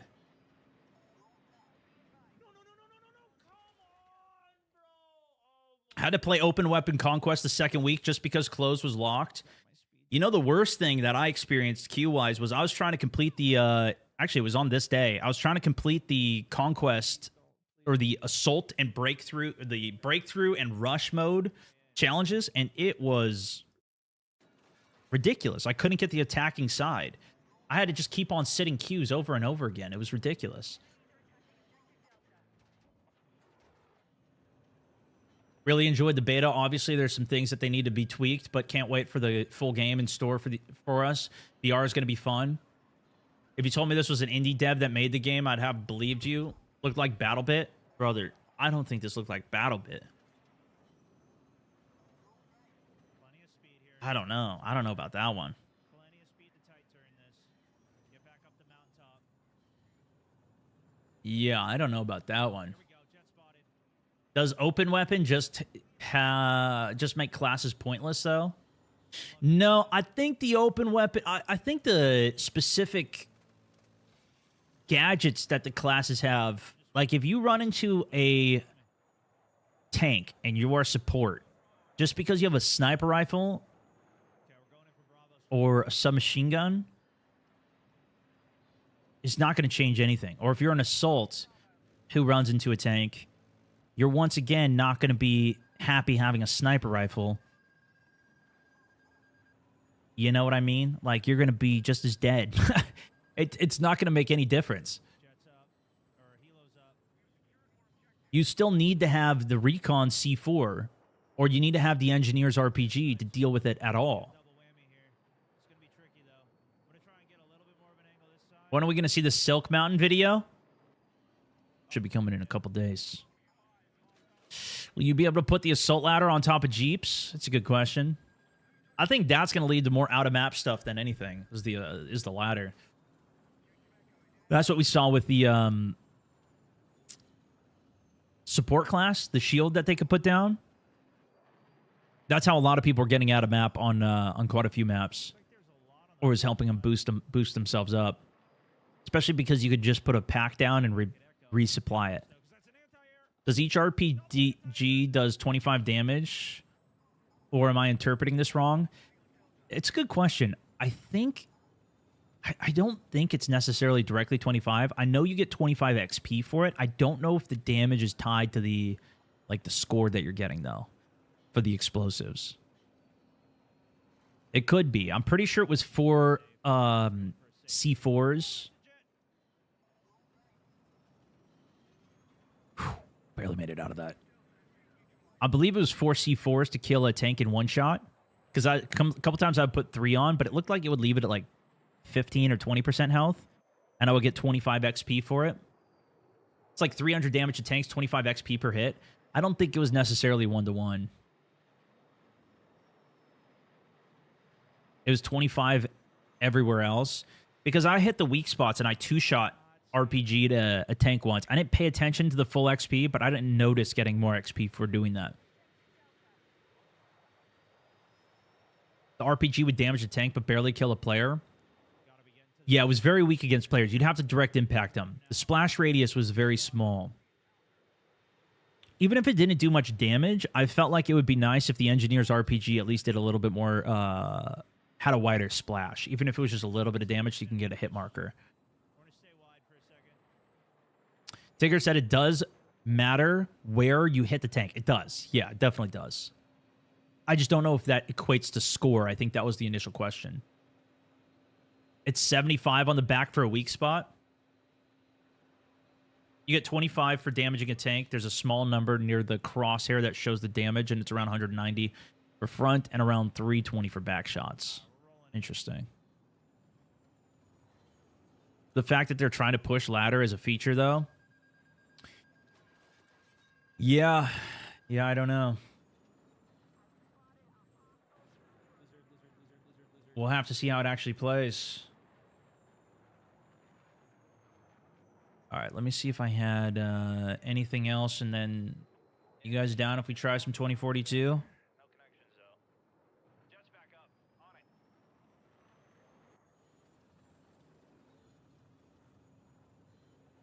I could try restarting this PC as well. See if it helps.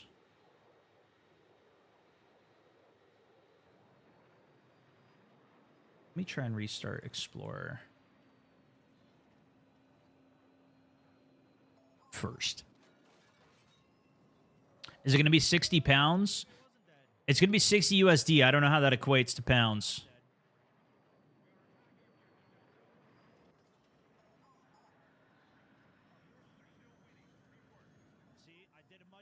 There we go. Feathering the throttle there to keep my speed up. If we go below 310, we're going to crash. I don't have enough lift. There we go. All right, let's see if this works.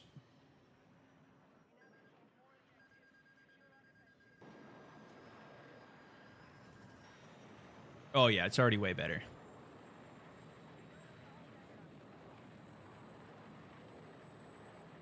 There we go. Do you think there's going to be jet, tank, and heli progression? I do. I would expect that. I expect that from them. If we only have locked classes and items for all of the vehicles, that would be a big disappointment. I do have lower expectations, I would say, probably than most for the game, but I do expect that to be into the game. I want to make progress with the vehicles and have different builds that we can do based on the situation that we're getting into. I think just like for classes, we'll have different specialization trees that'll be used for different items. That'll give us our different ultimate.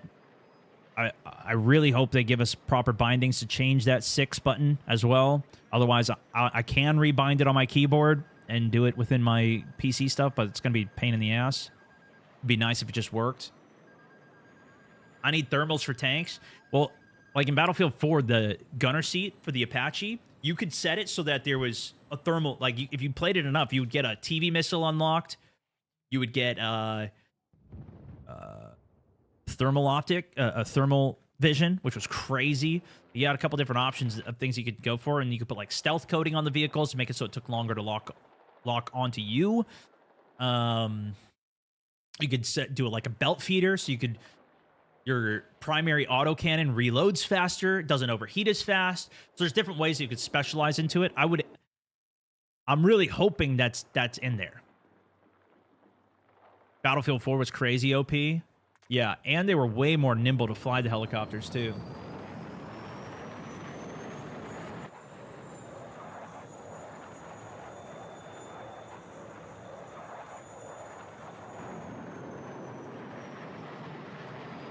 We needed beta 3 for the bigger maps. I've seen a lot of that sentiment as well. And it is a bit of a divergence that they even decided to do it the way they did. They essentially made it so we would have, we had way more content than we've ever had before in a beta, but it wasn't the big map. In the past, they'd only give us one big map, and that was the experience that we had. This time it was different. I think that would be great.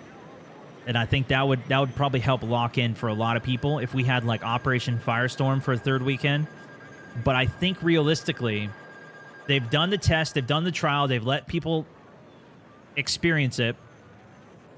Now they need to get people to buy it.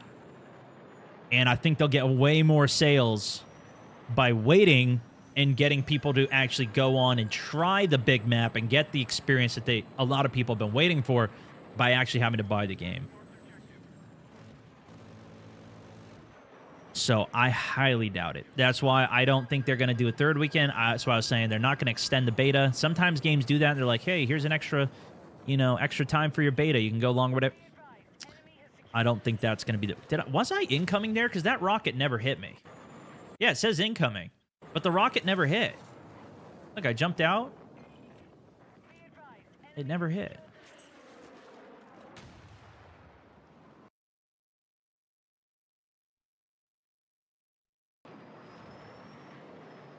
They'll get more players if they remove Secure Boot. Yeah, especially for free to play game. For the BR side, whenever they do that, if they do make it free to play, which I would anticipate they do. Do you think do a third beta, but you have to pre-order? That would be interesting. No, I think there's been so much drama around the pre-order. I don't anticipate they would do that either. I think after this, I go into squad. Yeah, we spend forever trying to get this challenge done after that. Oh, it's some more heli gameplay back here too. Good run.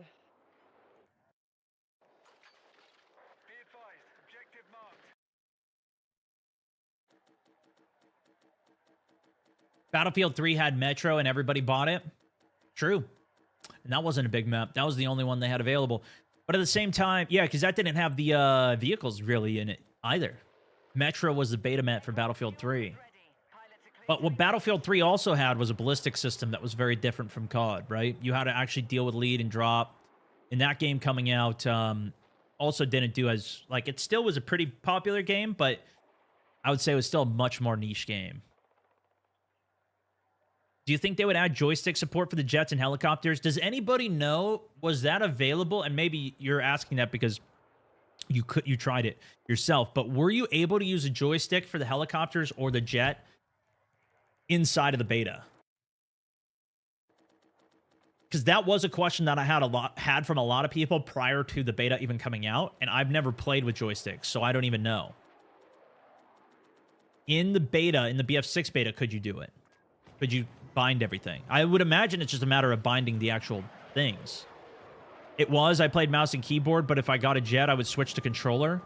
That's different. I think people were talking about an actual, like, flight stick.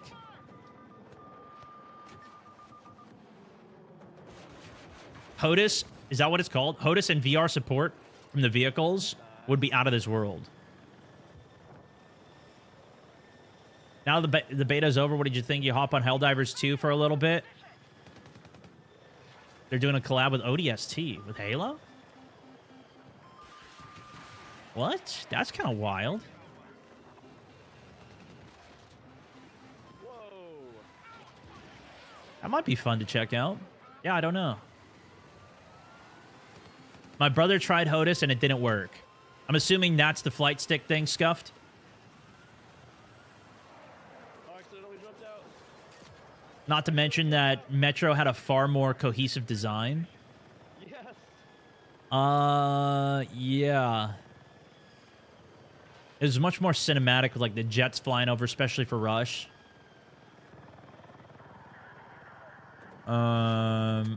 Conquest, though. I mean, it was another infantry-style map. I don't think it was too dissimilar to maybe something... I mean, it's definitely not the same, but... It's kind of like an Empire or Cairo map. We have a lot of the more medium-sized infantry-focused maps, I guess. At least that's what they showed us a lot of. Smaller infantry-focused gameplay. We only had this one map for helis, and we also didn't even see the Little Bird. We didn't see any transport choppers, which I assume they will have, but, you know, speculation at this point. In this map, you use the creek with a helicopter so the stingers don't get you? Yeah.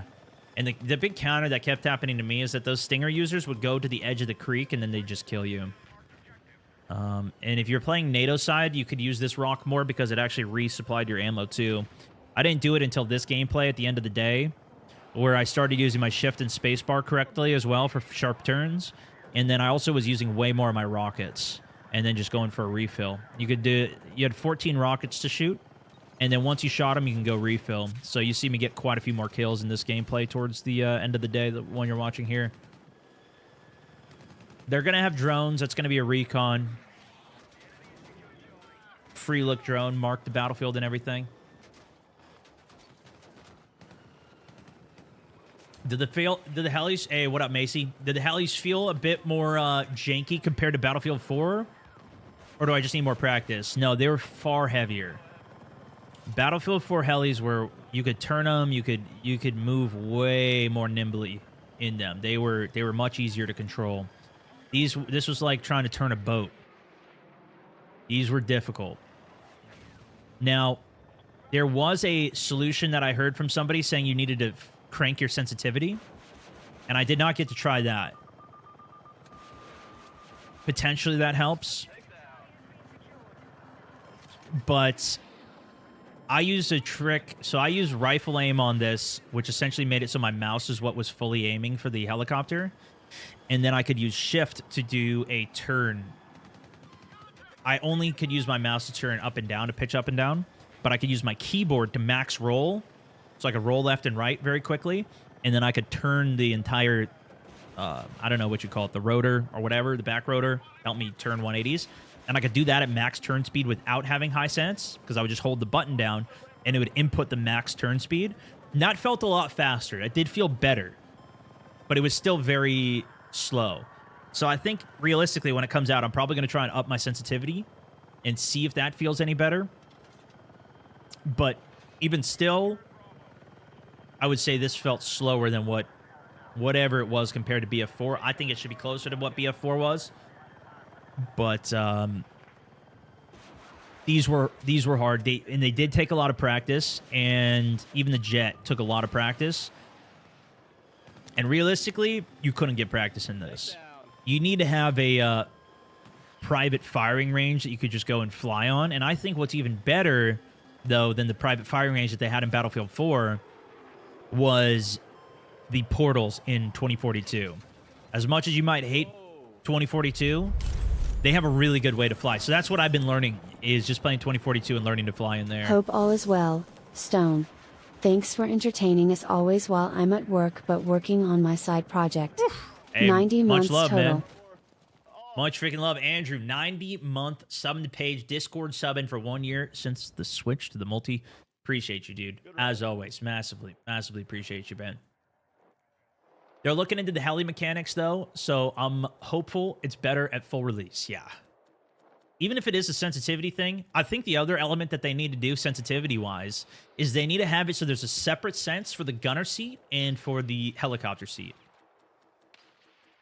I think a lot of the settings in this game are super annoying. Like, a lot of people didn't realize I played inverted controls for the Jet and non-inverted for the heli. But the only way you could do that was because you'd have to invert for all flying at the same time. The only way to do that was to go into your individual settings and change the pitch up and pitch down direction when you were binding the mouse.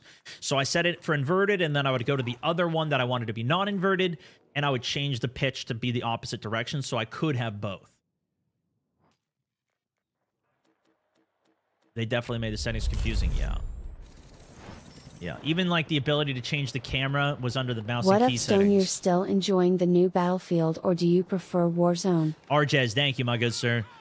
I think it's like I played Warzone last week in the in-between, and we did all the Easter eggs, we did all the content. I still had a pretty good time, but I was like, I don't know. I just wanted to play more Battlefield, man. It's hard to want to go back to Warzone. I had such a great experience in this. And even the new COD, I don't know. Like I'll check. I'm definitely gonna check it out. We'll see if I end up liking it. But yeah, this was a blast. I just hope we can get enough content. 6 months already. game. Let him cook. We're cooking. Right. 6 months of the sub. It's John 30. Thank you so much for the 8 months. The withdrawal, dude. I think we're all hitting it I today. added a keyboard keybind for pitch up to help pull up, but it still was kinda sluggish.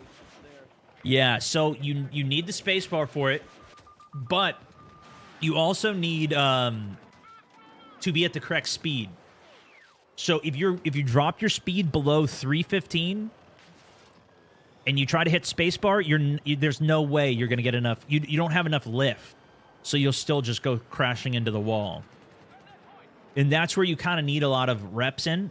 The other thing that was more difficult about flying in this game versus any of the past Battlefields is gravity was far more impactful on your speed.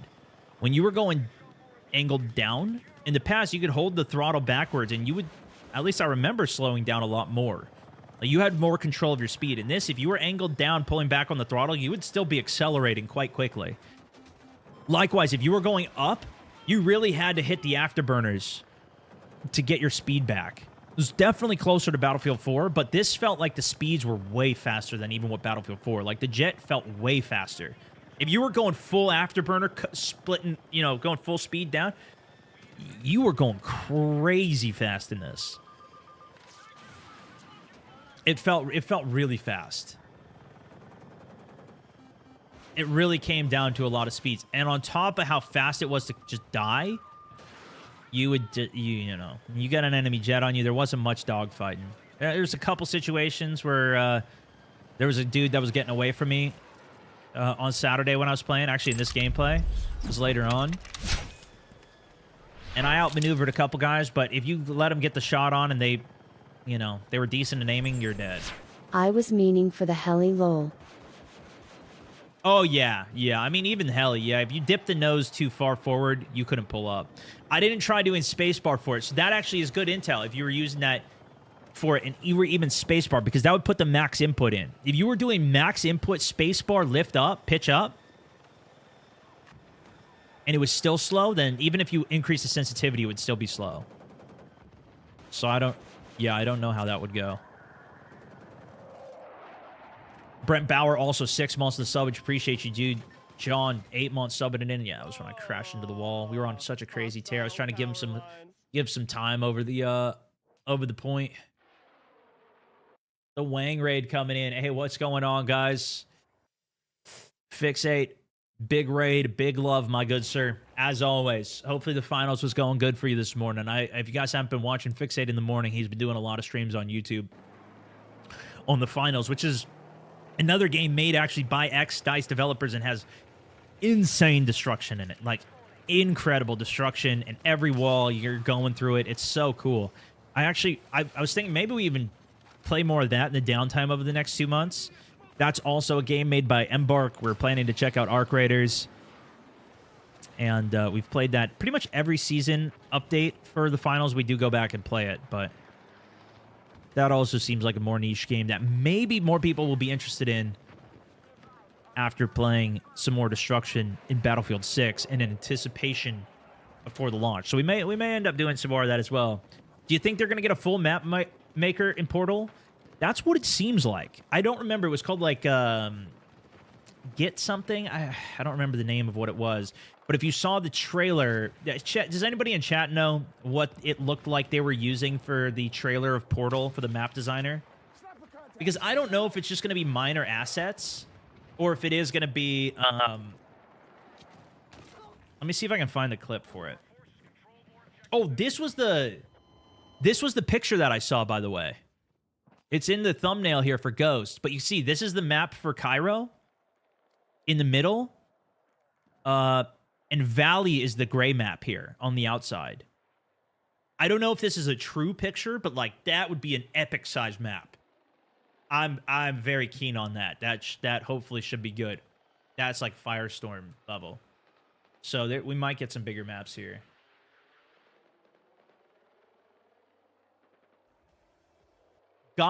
Go Dot. Got it. Is it called Go Dot or Got It? I don't know. Drifter had a video where he had it in the thumbnail, so I was hoping we would see it in here. Doesn't look like it. Was it just in the... I don't think it was in the trailer. I think it was in the reveal event.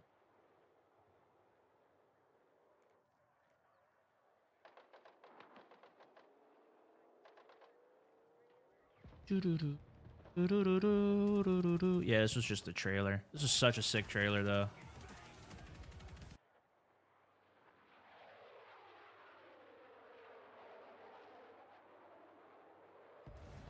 This was the video I'm looking for.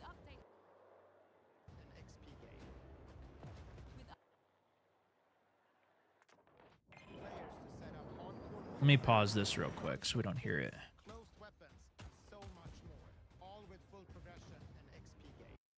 Bro. But see, I think a lot of people see this and they're not even interested in it. They want to have like hardcore.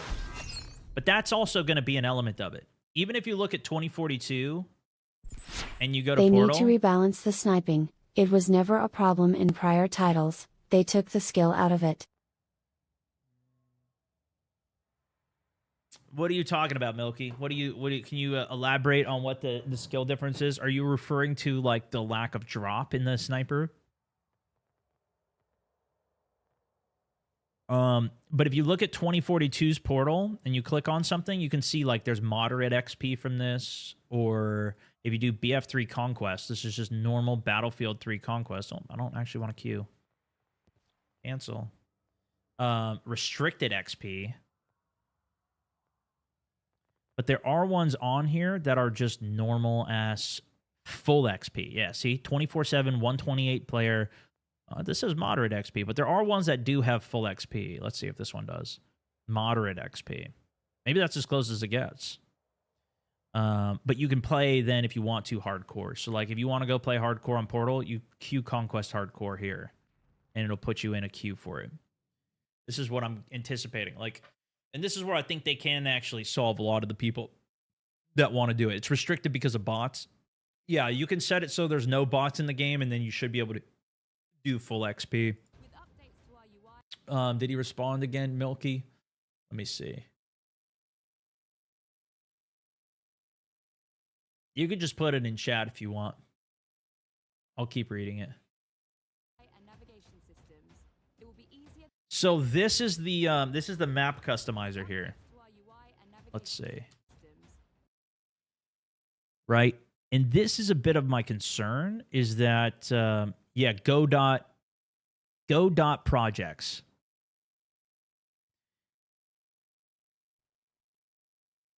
I don't know how accessible this is going to be to actually use. And at least for like 2042, there's only so many people that are actually using this or creating custom experiences, because you can make some crazy custom experiences already in 2042. I tried to do it myself. All I was trying to do was make it so that B2 bombers were unlocked, and I had to go into the editor and like do actual coding, and I couldn't figure it out. I asked ChatGPT to help me. ChatGPT couldn't even help me. But I think that's also because nobody uses it and nobody knows how this stuff even works. I couldn't figure it out. So my hope is that there's people that are crazy enough to do this. And my bigger hope is that if somebody creates it, they can get compensated for it. Imagine a world, right? Now, again, don't take this as expectations of what's going to happen, but take this for what it is, right? Imagine a world where we have Battlefield, creator code, create a map. So they have this in Fortnite, like in Fortnite exactly, where you create a map, and then if people play on your map, you make money off of it based on the player count for it.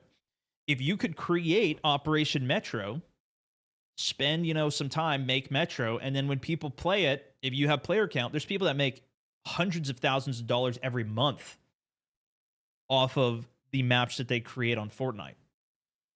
Every month, they make millions a year off of just a percentage of the creator code. There's been reports of multi-million dollars made within a month off of the creator code for Fortnite, which is just a percent, like 5% of what people are spending on the game.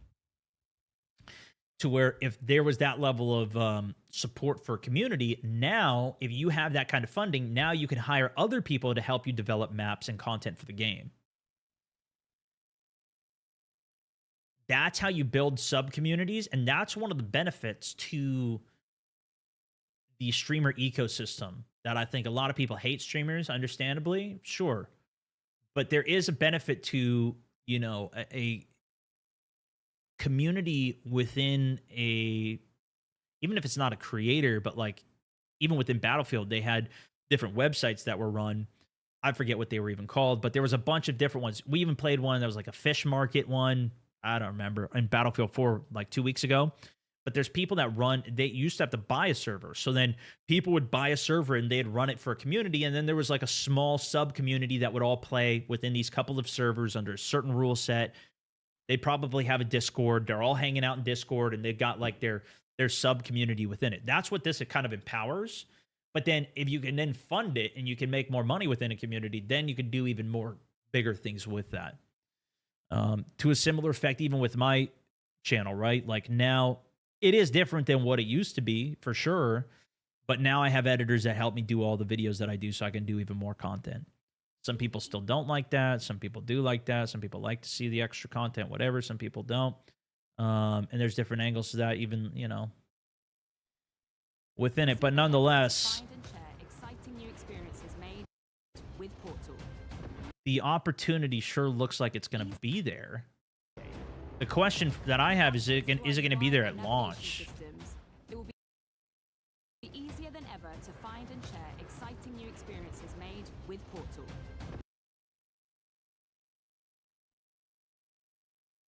What kind of assets will we be able to use with it? I don't know.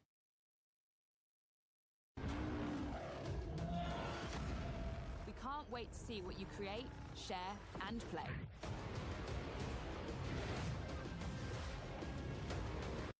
But going back to what I was talking about earlier, if this is the groundwork that they lay now, and we have, they've spent the last 4 years building all of this already.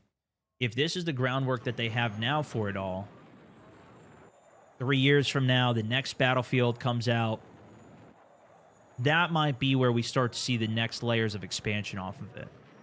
Where it's like, maybe they have building come back. Maybe that's where they go into bigger maps. Maybe they bring back 128 players. I would anticipate that they're not going to do everything within this one game and this one launch. Milky, thank you for the 5. Mike Reed, thank you for the 6 months on the subbage. I think with this, they're really just rebuilding the core of the game. Which, to be fair, I think that's what they wanted to do with 2042. I don't know if they were as explicit as Halo, where they're like, yo, Halo Infinite's going to be the next 10 years of Halo. But I think they were trying to do that with 2042, where they were trying to, like, restart the series. Because it had been a while, if I'm not mistaken, between Battlefield 5's launch and 2042's launch. I remember the sentiment around the launch was like, this is the love letter to the fans. This is the rekindling of Battlefield. This is Battlefield, and then it wasn't. But that seemed like what they were trying to do when 2042 came out. I think that's why people got so mad. Brent Randall also. Welcome to the squad, brother. They keep it open for DLC. Yeah, I mean, we're going to anticipate DLC for the game, too. That is true. And they said they're going to bring back some of the other old maps. They're going to see what the community wants the most. Can't believe it was so hated. Yeah, 2042 is very hated. The thing is, first impressions are extremely important. And they made a really bad first impression with so many people that nobody wanted to go back to it. This is what, I've noticed this across so many games now. The first impression is so much. That's why I always say, like, you gotta, even to whenever they release the BR for this, or even when they release the game, like, if they need to delay it to make the game actually good, you gotta do what you gotta do. This is part of the problem, I think, with COD and the direction that they're going, though, to also what we were discussing earlier of Battlefield becoming a every single year release that supposedly they're going to want to do in the next 5 to 6 years. If they do that, they're going to run into the problem where not everything is done. This is what Call of Duty runs into, where it's like, clearly, Battlefield, Black Ops 6 was done for the launch, but Warzone was not. When that came out, they had to revert Urzikstan. They ruined the game in 6 different ways that made it pretty much unplayable for Warzone. But they still had to patch that update and remove what was the current Warzone to get the update out for the rest of it. And then we see this all the time where it's like you get an update, Rebirth doesn't get an update, or Resurgence is left behind, and Big Map gets an update, or an update's pushed out too early into the direction where it's like, yeah, I think Warzone should just be its own game at this point so they can have proper updates when it actually needs it and design the game how it needs to be. I imagine we could go down a looping circle in the same way with this game. And it's even more concerning, I think, as talent leaves. Like, even for David Sirlin leaving the game for 2042, looked like it had a pretty big impact on the core gameplay loop and how this game worked. And I don't know how they retain the talent that they have even from this. Like I certainly hope they see the value of keeping these guys around and keeping the developers that they have that are making something good. And but I don't know. I don't know if you can even keep them. I'm not sure how it's going to work. Brent Randall locking in the sub, also bringing in 5 people with them with the 5 gifteds out to the community. Difference here is that COD is what, 2 to 3 different developers with their hand in the pot. Battlefield does not suffer from that. Well, that's what they're trying to create, is like this multi. It seemed like from the quote is this multi-studio approach where they're developing every year they have a game, and a different studio's taking the head of it, like the Call of Duty style. And I don't know if that can even be done. What were you talking about here? I'll bring it back up. It has been a while since we did see it here. This was the quote here. I might have closed out of it. We need to read this next. Actually, this might be the next stop here.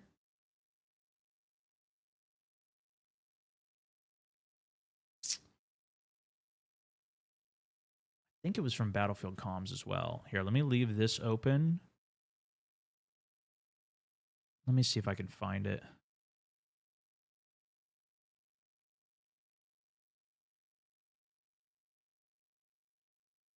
I don't remember the date of when it was posted.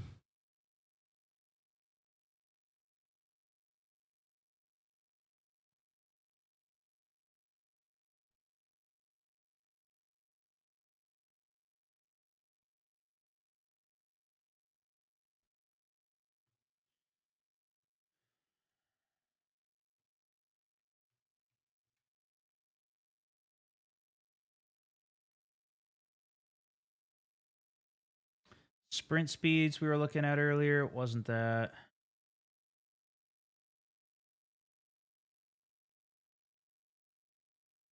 Rewards. Here it is. This is a different post, but this is the same quote. Their goal is for 3 studios making Battlefield on a 3-year basis so they can get to Battlefield annually. So if they have multiple studios that are working on different games for Battlefield, they can essentially make more games. This also gives them more opportunity to kind of mess up and just make games, though. Which also does become concerning as well.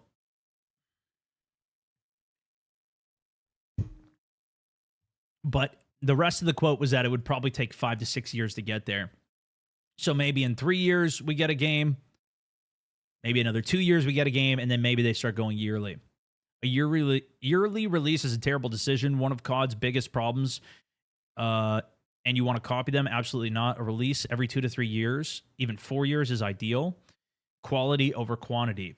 But see, this isn't a problem for Call of Duty, though. It is for a lot of players, but it's not for the amount of money that they make. And that's the key difference. If you're talking about how to make the most money, you need to make more content, because then there's more stuff to buy. If you have a game to buy every year and can actually compete with COD, now you can make more money. Making money is not a problem for Call of Duty. They make a lot of money. And that's, I think, the key difference that maybe he's not realizing here. It's the perspective that you're looking at it from. And I mean, I agree. I would rather have a good quality release. I think that's one of the things that helps Battlefield actually differentiate in the first place. Because, in all honesty, Battlefield has always been a more niche game. And I think that's what helped people even go play it in the first place, is it is more niche. It is more of a quality release. Well, eventually it's kind of quality, but you know what I mean?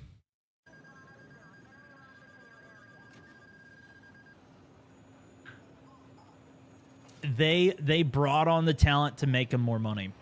And, for a lot of people, it does work. When they hear Transit's coming back for Black Ops 7, people are like, damn, all right, maybe I'll get zombies again.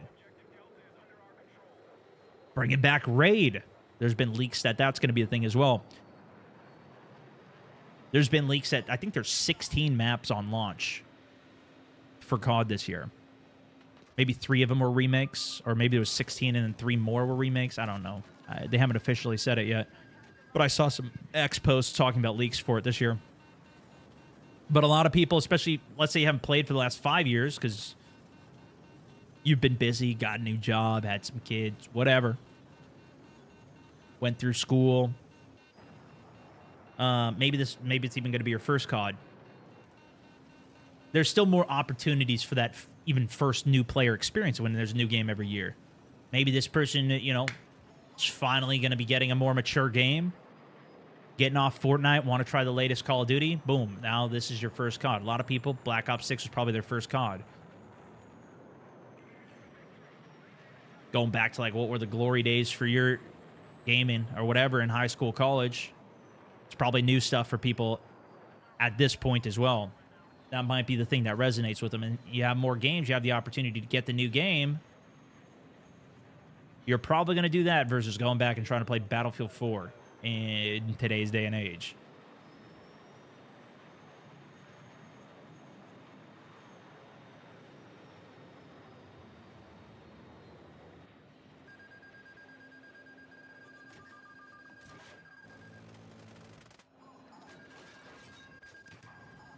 All right, should we read this article now? There was something else from Battlefield that you guys were telling me, like the stingers.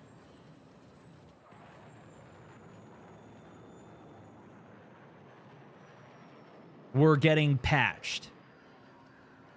Was there an article on that, or was that just a tweet?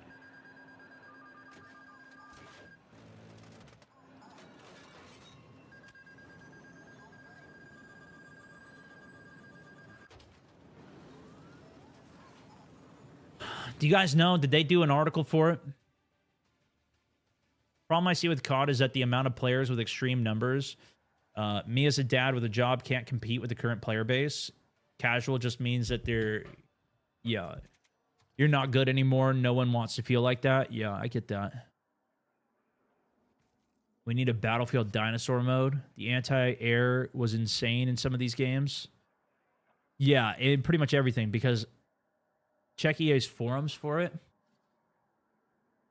EA forum. Launcher restriction, maybe? If anybody has a link to where they actually talked about that, if you could put that in my Discord server, just even in the general channel, and at me on it, that would be sick. We'll read this article first, and then maybe we'll go back to that.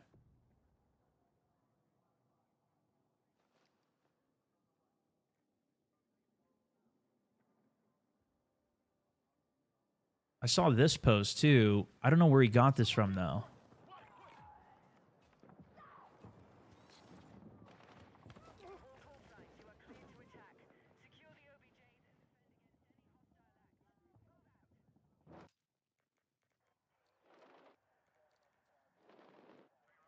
He has more numbers on EA app player count.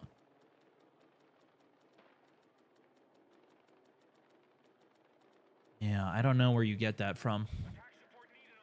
You gonna run some Delta tomorrow? I might. Yeah, I might be. All right, let me be right back, and we're gonna read this. If anybody does have a link and can put it in Discord, that'd be sick for the other post. Or tell me what to search exactly. I'll be right back, though.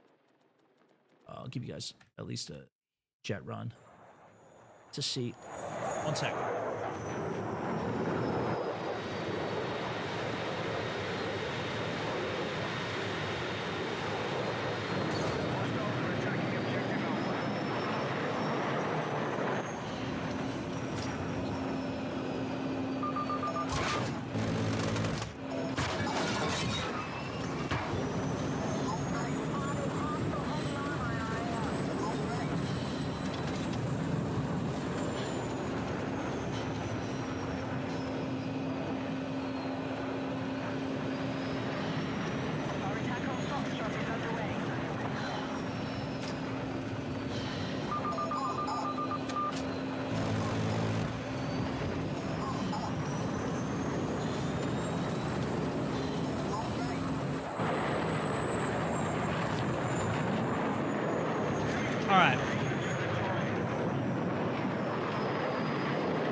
See, here was a post, somebody saying engineers should only be able to carry one type of each launcher. And somebody said EA already said they're going to change that, but I want to see the source. I want to see where they said that. And maybe it is in this article. When was this article posted?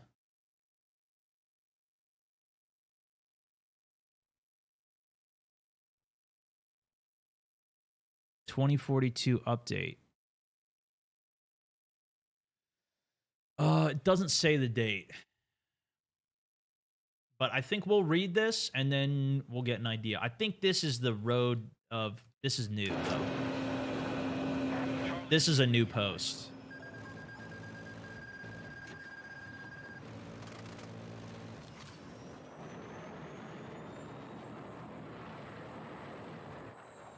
Let me dig a little more.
Where can I play BF6 beta right now? It is offline. You cannot play it anymore.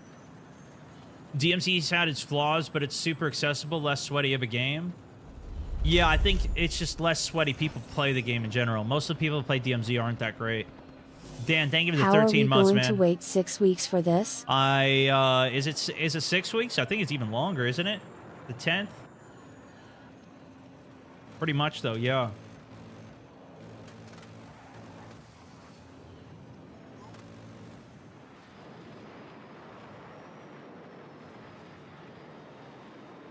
Burn of the DMZ, folks.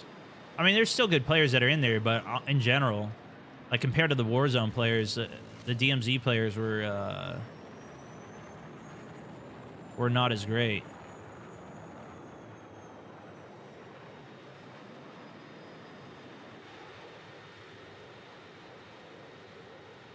I think people just played DMZ way more casually. A lot of people would just go into DMZ to just do PvE stuff. They didn't even want PvP in the game. They literally would be upset about PvP even being in the game.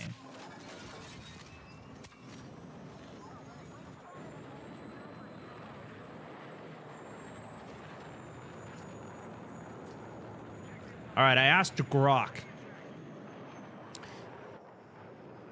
And it got the understanding of what I was looking for correctly. The primary source of this recent analysis from Game Rant based on the direct communication from DICE during a beta period.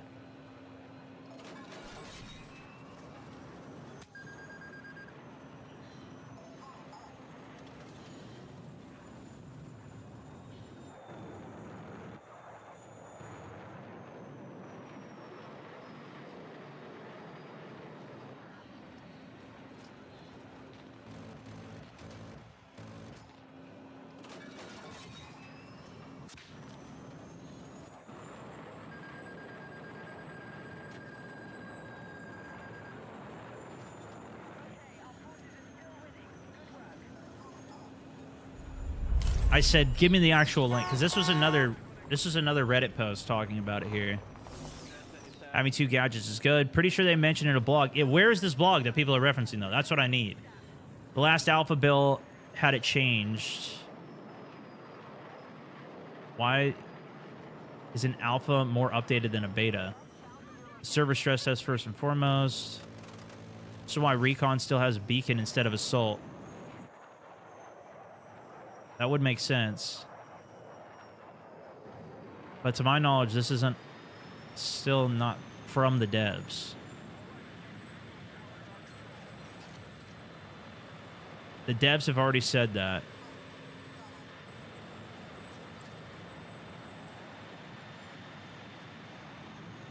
We'll see if I can find it.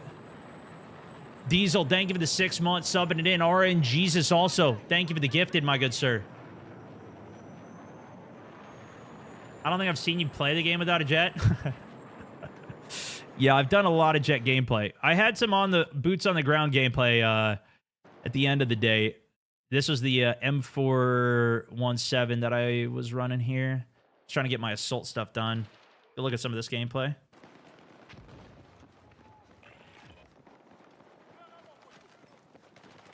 What's your take on the sound of the game? I was very impressed, but I always am with Battlefield. Oh, I thought the sound was great. There's some people complaining about like footsteps and such. I heard a lot of footsteps though. I didn't hear everything, but I heard a lot of them.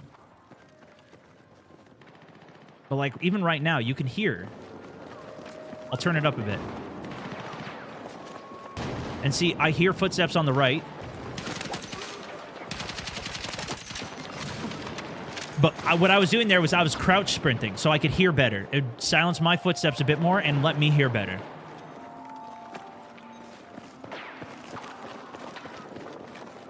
I hear footsteps on my right. I hear multiple footsteps now. I didn't hear that guy, but he was also pretty far away, so I don't, I don't think I necessarily probably would have heard him. I think that was just, is what it is. Delta's tomorrow. Delta comes out tomorrow. Maybe midnight tonight. I don't know when it technically comes out, but Delta Force is coming out.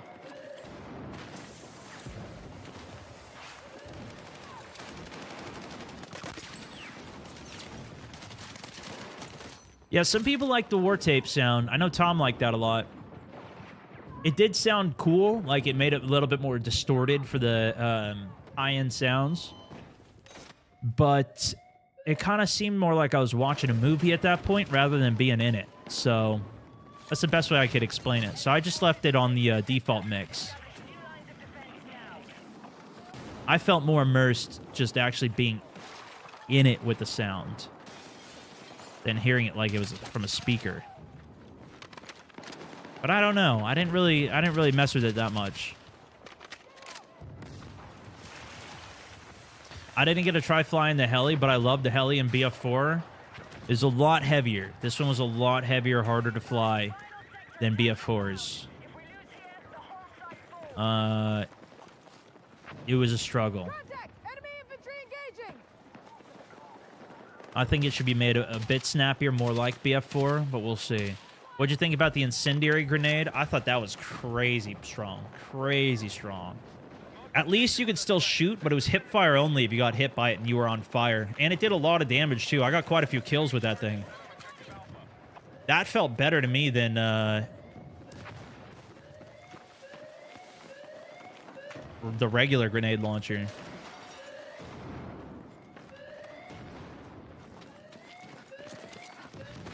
Cheaters are going to kill the game for many people, me included.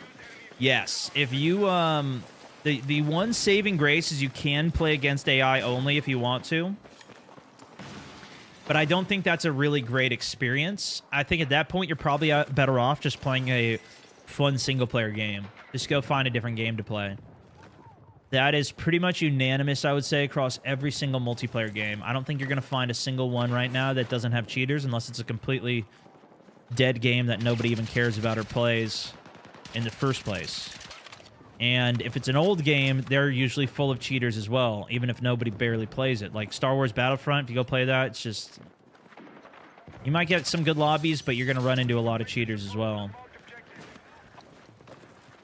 That's one of the... I can't play that game. Every lobby, 100% of the lobbies that I go into have cheaters because I stream it. So I can't play Battlefront. But Siege has cheaters, COD has cheaters... Valorant, Counter-Strike, Apex, every single game. That's why I think there's a lot of people that are just moving to more single-player experiences at this point. But you have to be okay with a certain amount of cheating in games to even play multiplayers these days. There's a lot of people that have just moved away from it entirely, though. It's a sentiment that I've seen a lot of. Fortunately, I play enough of the games that, like, you know, when I run into a cheater, it sucks, and then I can go run it back and just keep playing. It's worse in games that are extraction shooters like Delta Force or Tarkov when you run into it, because obviously then you lose all your gear that you've been building up as well, so there's like more of a monetary loss to it as well. But yeah.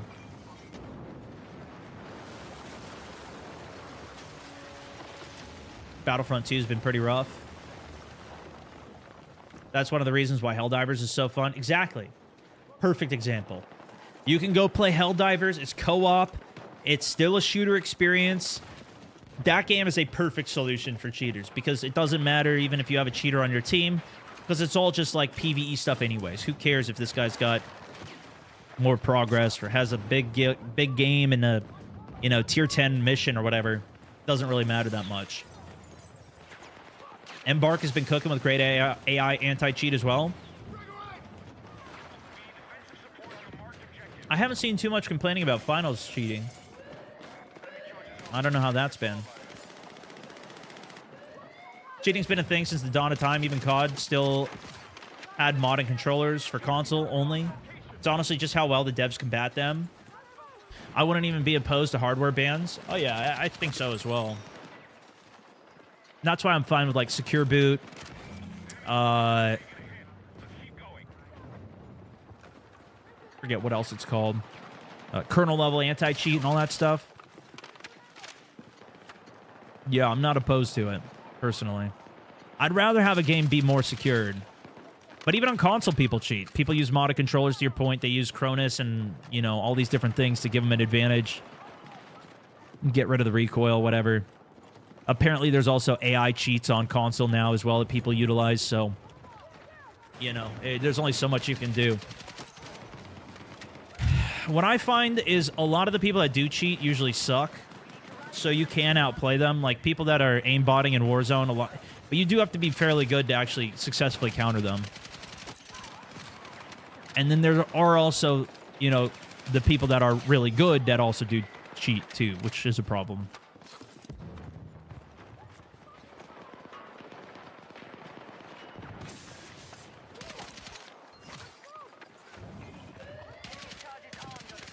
It was so fast armed, the MCOM, dude. Delta today, 9 p.m. PST. There you go. Yeah, so midnight. Midnight Eastern.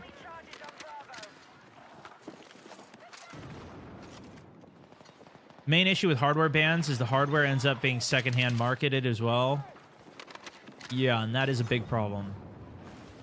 If you buy something off the secondhand market and it's like already banned from COD or whatever, and then that ruins your account or something, that would be miserable. And there's really no way to verify that.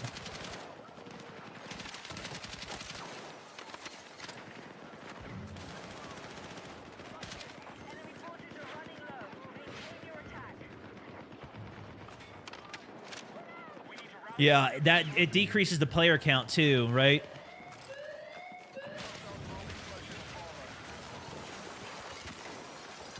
Just don't purchase secondhand as well. Yeah, that's what I mean, though. It'll decrease the player count at that point, because if it's less accessible to actually purchase the things you need, you got to pay full retail for it. You'll have less people that could play, which that might not be a bad thing as well. For the integrity of the game. It's just like the secure boot thing, right? You do another measure that makes it more secure. Now that you're going to get less people. I saw a lot of people in the comment section. I saw a lot of people online saying, I'm not doing secure boot. You already lost me as a player. And there you go. Now you have less players.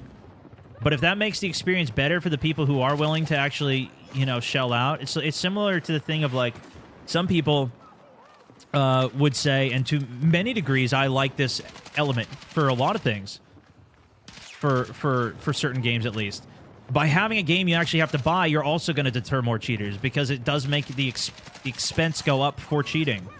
If you have to buy a new copy of the game every time you want to play it, versus a free-to-play game where you just make a new account and you can keep cheating again.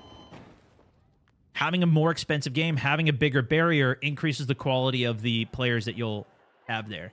Adding two-factor authentication, making it so you have to have an actual phone number or even whatever else to play a game, even if it's for specific playlists. Like Rainbow Six Siege, you can go and play that game for free now. It's free to play, but if you want to go into ranked, you have to buy the game. And so it makes it so it's an extra deterrent for actually playing the game. I think is how it works. I don't remember now, but I'm pretty sure they changed something like that when Siege X came out. What's the harm of secure boot? It's steps. It's more steps you have to take, and it makes it so you can't run probably certain softwares that maybe some people use. Maybe if it's not a cheating software, maybe it's some like undocumented software. I don't know exactly how it affects it, but I know it makes it so you can't boot it with like certain other programs and whatever. See, yeah. BIOS equals scary. A lot of people are not comfortable going into BIOS. And understandably so.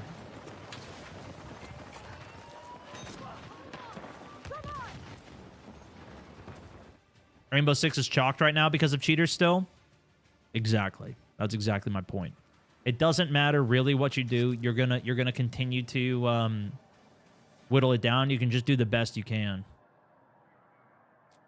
But doing more is typically I like doing more rather than less.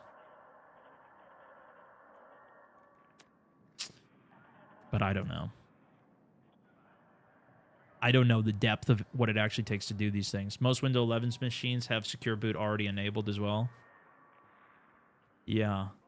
And it's pretty easy to do, but it will take some people some time to figure it out. That will decrease player count. That's just my only point. If you boot it up and you see you can't play the game and you got to do something in your BIOS, that will be a hurdle enough for a lot of people that they're like, I'm not going to do this. I don't even know what this is. They don't care that much. They're never going to do it.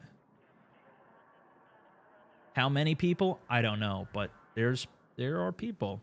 All right, let's read this article now.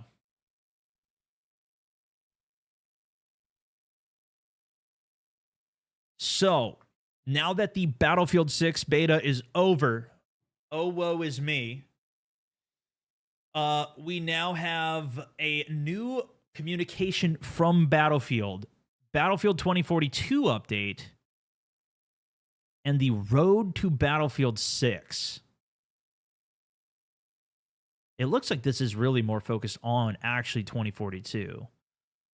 But nonetheless, let's read it and see what they have to say and what's coming from this. I do have 2042 open right now, and I did already see. I'll just give you the brief version of this.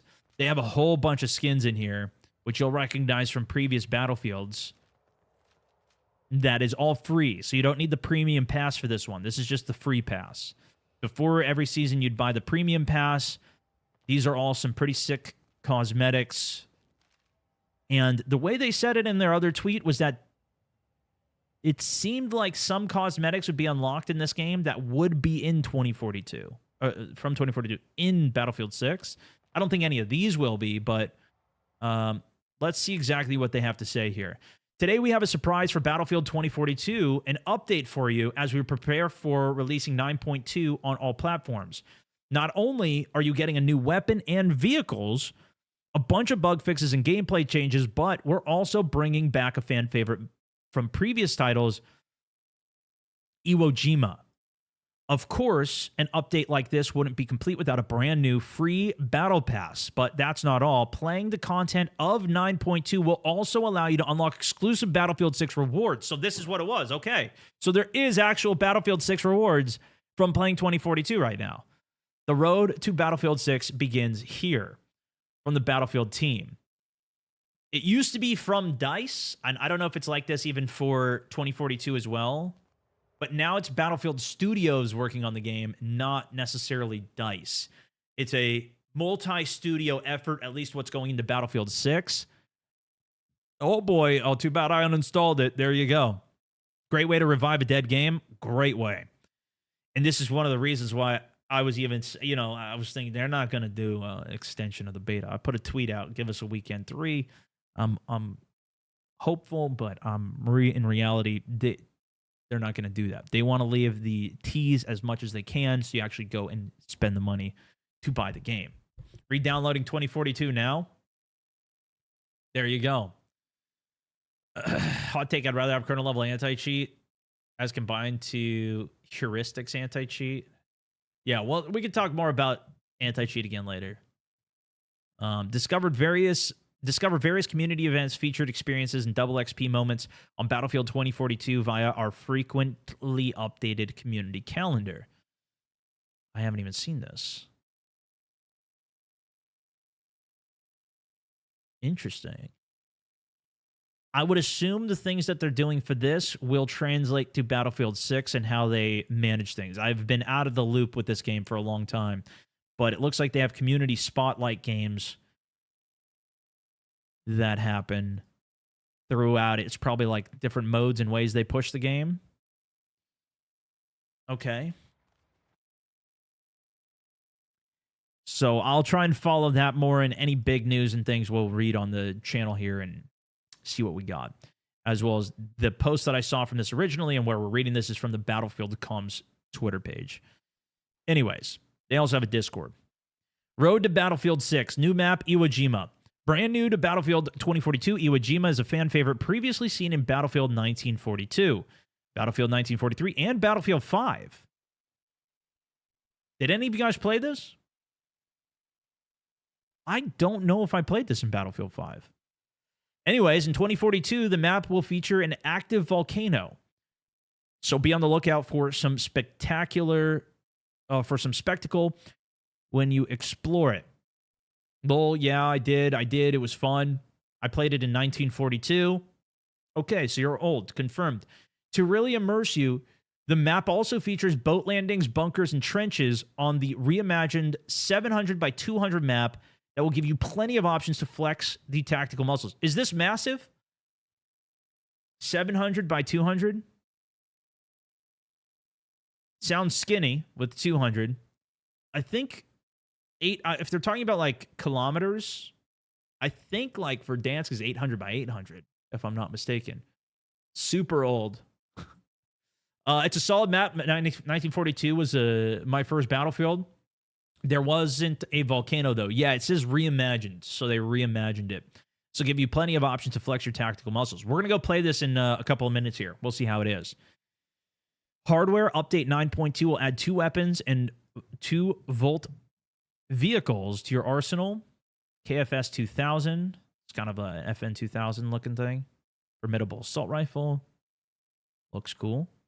And the Lynx sniper rifle. That's in PUBG.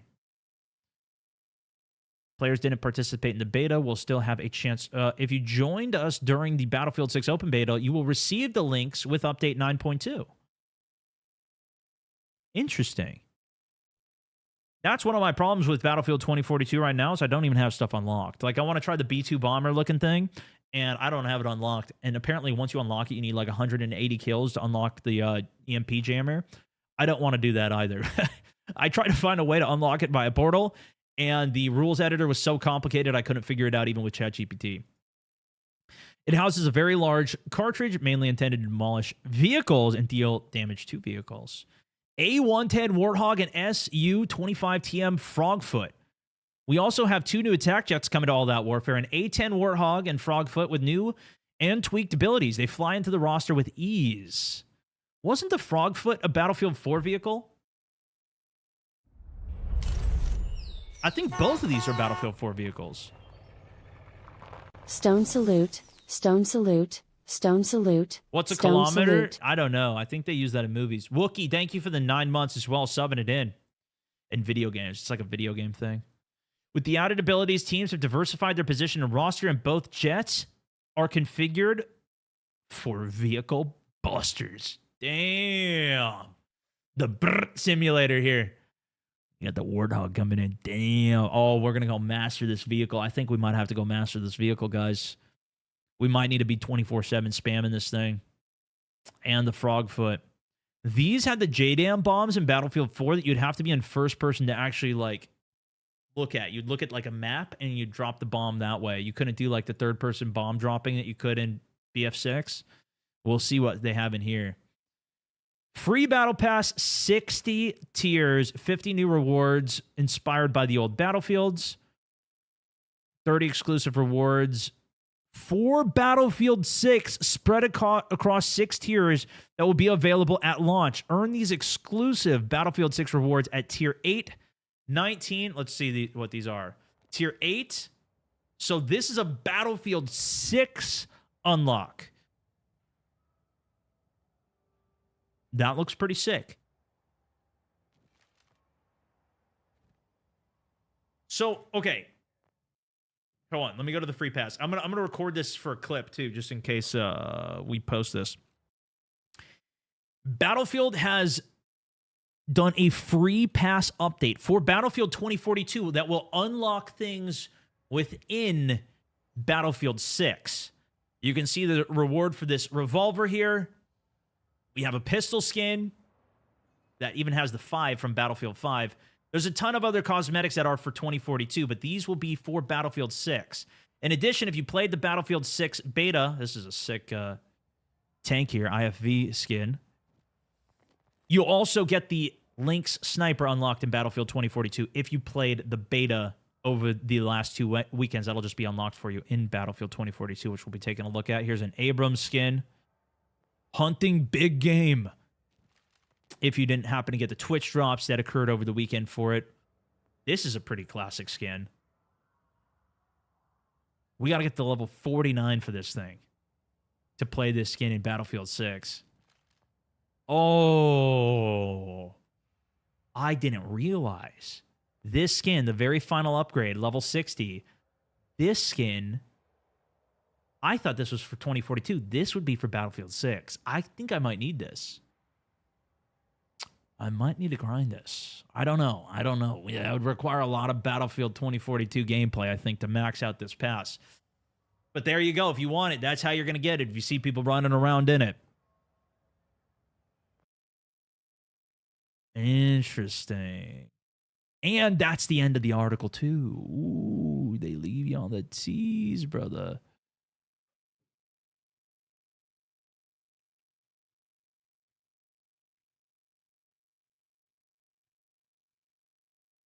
But it does give us something to do in the meantime. It does give us something to do. Rewards are pretty decent, not going to lie. They are, dude. I mean, even these skins, and if we can play these BF4 vehicles in here, we're running the Frogfoot and the A10 Warthog, maybe it'll be good. I don't know. The flying is a little different in this game, though. So I think we're going to be trying this out here shortly. We will try this shortly here. Just need a Battlefield 6 ghillie suit. So that was from weekend 1. If you played weekend 1 and did the challenge, there is a ghillie suit for recon that we got unlocked. I don't know how it's actually going to look in game, but it looked like a good ghillie suit to me. Yeah, it's easier to fly in 2042. The turning's easier. It's just different because you have to use your afterburner for turning. When does the beta start? RIP. RIP asking that question. You missed the beta, my friend. Stone, it's time to go play 2042 and get those skins. Is it time, guys? Is it time? Was there anything else we wanted to look at? We're going to do this for the next couple of weeks. We'll probably be covering any Battlefield news, so if you guys do want to follow or drop anything you see that's worthy of coverage into the Discord, please do. Please let me know. I'm going to keep an eye out for everything myself. And I would love to cover it here. There was a video that I wanted to look at where people were mad at streamers that did a lot of views. That might be interesting to look at. But, and there was a hidden mechanics video from Iceman Isaac. But maybe we save those for another day or another time. I don't know how much people care about that anymore now that you can't even utilize those tips. And I do want to play some games today. Let me see if I had any other tabs open. What I'm going to also try to do for you guys is post these segments of me breaking down news. Now, I'm not going to do everything, but I'm going to try and put them onto my Moments channel. I've been doing some content here already of the stuff that I've been reacting to. I just cut it and ship it. I'm not even doing thumbnails for these. I might do that eventually, but me reacting to, talking about some of the news, I've just been dumping it onto my Moments channel, which you can find from my main one if you just go to scroll down a bit and find all my featured channels there. We'll see if I keep doing it. Sometimes I try and share it from the main channel. Sometimes people don't watch all these streams or find the segments that I'm talking about. And some people like it, so we'll see if I keep doing it. Repairing vehicle. Is there anything else you want to talk about, though? We've covered a lot this morning. I think we've probably talked enough. Final call.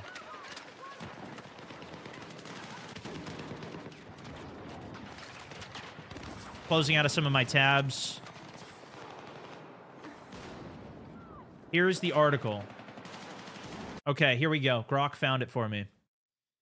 This unfortunate Battlefield 6 problem puts the game in a catch-22. This unfortunate Battlefield 6 problem puts the game in a catch-22 situation. This was an article where apparently this is what's sourced for the change coming to Battlefield 6 for stingers and double launchers and everything, and I wanted to see what the actual quote was. Every beta in gaming reveals something that developers didn't plan for, which is the test's ultimate purpose anyways. Sometimes it's balance issues that only show up under pressure. Other times it's exploitation and player behavior that completely redefine the test environment, both of which are generally true for games like Battlefield 6. I mean, we saw that with even people getting on roofs, and there's a lot to talk about on that. We already discussed that enough today, though. The thing is, once these issues occur, they're impossible to ignore. They spread, they set expectations, and they can even start to change the perception of the game ahead of the launch. Battlefield 6 is the latest example of this action, as its beta led to some unfortunate issues that put the game in a bit of a catch-22 situation. Its current state, there's a massive kink in the Battlefield 6 system that makes the beta one of the most valuable tools for course correction. It's not the most game-breaking issue, but it is one that, if not balanced, would make the game's biggest feature obsolete. While DICE has committed to fixing problems from the next build, however, it doesn't do much for what can be accurately tested during the current beta. There was a lot of things that they didn't end up actually changing in the beta from weekend 1 to weekend 2 that people anticipated. For example, vehicles, you couldn't repair them on the PAX side. You can only repair them on the NATO side for Liberation Peak. For air vehicles, which had a massive impact on the gameplay, let me tell you firsthand, as somebody who abused it. It's not an impossible situation, just a highly inconvenient one. Okay, so what is it? The beta's most abused loadout undermines the very testing DICE needs most. The main issue in the current beta is that players are allowed to equip 2 launchers in a single loadout. That makes the game's 2-gadget system. This system means players can select 2 distinct gadgets, such as launchers, deployable equipment, or supply tools, regardless of the class they're playing in Battlefield 6. What? Launchers, deployable equipment, or supply tools? Not necessarily. You can't just choose any equipment in the game, regardless of the class they're playing. No. But while that sounds like a lot of fun, you can't do that. Is this guy on crack or am I? You can't take a rocket as a sniper, as a recon. I think the problem with the double launchers is that historically, like even in 2042, Game Rant's just talking BS as usual. No, so like, look, if you want to play the specialist of, I don't even know, Liz, if that's her name, you cannot take a rocket with that because she already has an anti-rocket. You can't go double rockets. So you can't have, like in the game, the problem is that people were doing RPG and Stinger. They always had a counter to both. They're too versatile as an engineer. You still had to be an engineer, but if you were an engineer, you could do an RPG and a Stinger. So by default, especially because there's only so many equipment in the game, because this is a beta, you don't have all the equipment, you don't have trade-offs, you're always going to have a Stinger. Everybody had a Stinger. Everybody had a Stinger if they were playing engineer on Liberation Peak, because, I mean, the mine was okay, but it was a lot more effective to just run double. Now you can counter the tanks with the RPG. You can counter the air with the Stinger. That was the core problem. Same thing with Assault. You could do the grenade launcher and you could do the fire grenade launcher. That was basically a stun. A lot of people had problems with that too. I think that was relatively balanced because that gave you more ammo for your primary. And you still took a long time to reload those and resupply them. Maybe it was still too spammy. If you want to take it off, I wouldn't be pissed at that if you were only allowed to have one launcher. But I think that was the core issue. I'm not sure what they're talking about here with that. Maybe I'm not understanding this correctly, though. But anyways, we'll keep reading. But while that sounds like a lot of fun and all the screams build variety, it's the very thing causing the aforementioned problem. Essentially, with multiple players equipping 2 launchers. Yeah, I think they just didn't understand the core of the problem there. Or maybe they didn't. Maybe I'm not. Anyways. Any vehicle that enters the field is immediately targeted and taken out before you can do anything to influence the match. Well, you could if you were good enough. It was a skill issue. I was able to stay alive in the jet for, almost the whole... It was pretty much until I crashed into the ground by accident, which happened quite a few times. But you just had to make sure you always had flares available, and it made a playstyle that wasn't super great because there was so many launchers. And if you ever did get caught with flares down as you were returning back to base, you could eat 1 rocket, but you couldn't eat 2. So if you ate 2, you were dead. That includes tanks, helicopters, and even transport vehicles, meant that support team. And I think, again, the bigger thing is that you just didn't have that much equipment to choose from. So, of course, you're always going to have an RPG on. But even, most engineers at least have 1 RPG with them. In other words, Battlefield 6 current beta build uses vehicles in simply fruitless endeavors and a waste of time. As a result, players are adapting to the situations with fewer vehicles entering, with them being viewed as more risk and far less rewarding. As understandable as that may be, though, it's only a workaround or a short-term fix. DICE's upcoming fix won't help until players use the tools being balanced. DICE needs to fix this if they can. Again, DICE is already committed to resolving the issues, emphasizing that the next build for the game won't allow players to equip 2 launchers. Where is the source on this, bro? Nobody has a source of where they've said this. But that doesn't do anything for Battlefield. I was hoping these guys would at least quote their sources. Does nobody actually quote a source these days?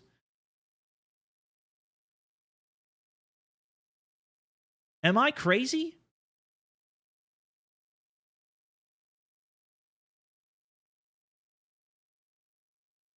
Bro, everybody is saying that they're doing this, and nobody has a source. It's like one person said this, and everybody just starts saying it. I have a source. TK, if you got a source, please, dude, please put it in my Discord. I've been asking for the last 2 hours. Nobody's been able to send me anything. Tag me in Discord. Put it in the Discord. Put me a link and send it to me. This is what Grok came up with. Grok sent me to Game Rant. Game Rant doesn't have a source either. They just say it. Nobody's got a quote. They say in an article. If they've got an article, I've read all the articles. I haven't seen them say it. I would love to see it, though. It's just written by AI anyways. Yeah, it's an AI reading an AI's work, guys. That's what it is. It's just all AI. This is what Grok said. This is what... Nope, that is an article that doesn't show the source. I want the source from the devs. Written by ChatGPT. This is not good. I don't get it, bro. I don't get it. Because here's the thing. Just so you guys know, when I usually go off of what the devs' information is, and I want to see it myself, so I actually have verification. Otherwise, I'll always caveat that, like, this is leaked information. This is, or whatever. It's not. I try and go off of only. Check the fact check, lol. I try to only give, and occasionally I make mistakes, but usually I'll always caveat if something is from the devs or not, because I try to read everything from the actual source themselves. Let's see. Maybe it's here, but this is the point right here. DICE has already committed to resolving the issues, emphasizing that the next build of the game won't allow players. I've heard this, but I'd love to see it. I'd love to see the source myself, so I can actually start to say that. Because until then, I still don't believe it.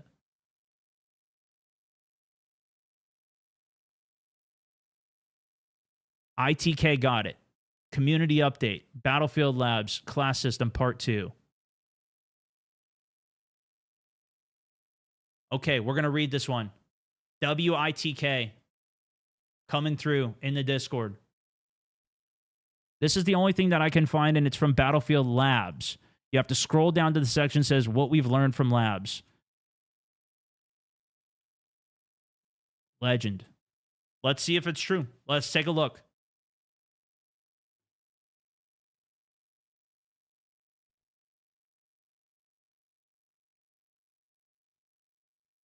This was from a while ago, wasn't it?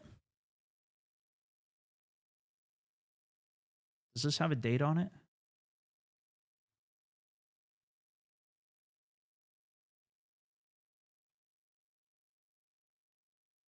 July 11th. What?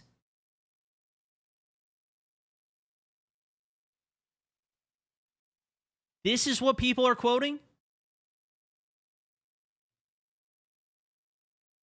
Players were able to equip dual rocket missile launchers within the early play sessions, and while they may have enhanced interactions between this role and destruction capabilities, it provides too much power in a single loadout, and we will be limiting this so you can only choose one at a time. Money. That is the quote from Battlefield. Bingo. Thank you, dude. But this is so old, though. They still left it in for the beta, which I guess is understandable because they didn't give us that many things anyways. They could have restricted it. Because you did have the mine, so you'd at least have two. Yeah, ITKW in the chat, guys. Thank you so much, dude. You're better than Grok. Chat, you guys are better than Grok. Wait, let's see if Grok got it here. Nope, it's still giving me Reddit. Dife's official Battlefield Labs community update, the class system post on Reddit. Let's see what this says. This is from Battlefield here.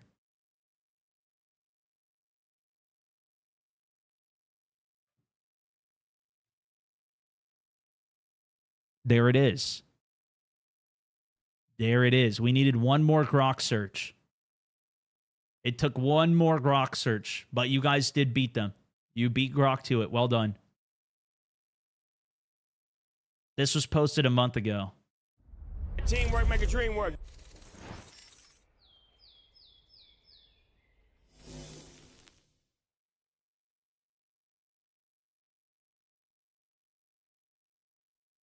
This was this the one where they said they're swapping the beacons? Assault is the ultimate infantry responsible for leading the charge. Using an assault class with this will result in faster transition from sprinting to shooting. No, this was the later one that they did. Lovely. Excellent, dude. Thank you so much, man. I appreciate it.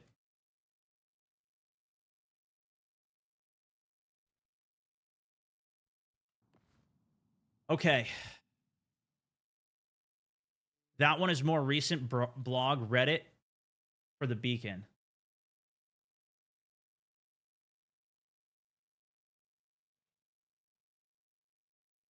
Community update part 2. Maybe they posted it there, but let me pull this one back up. The only place I saw the date was when I did this. This post was from the class system part 2, which is this, was from July 11th, which was about a month ago. And this on Reddit was about a month ago. So I think these are the same. This is the same title as well, unless I'm missing something.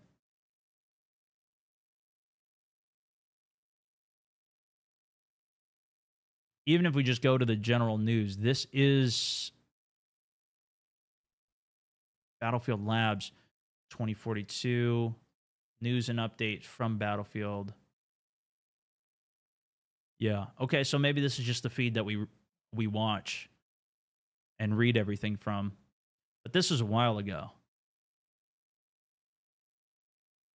You're quoted in a recent article about Battlefield 6.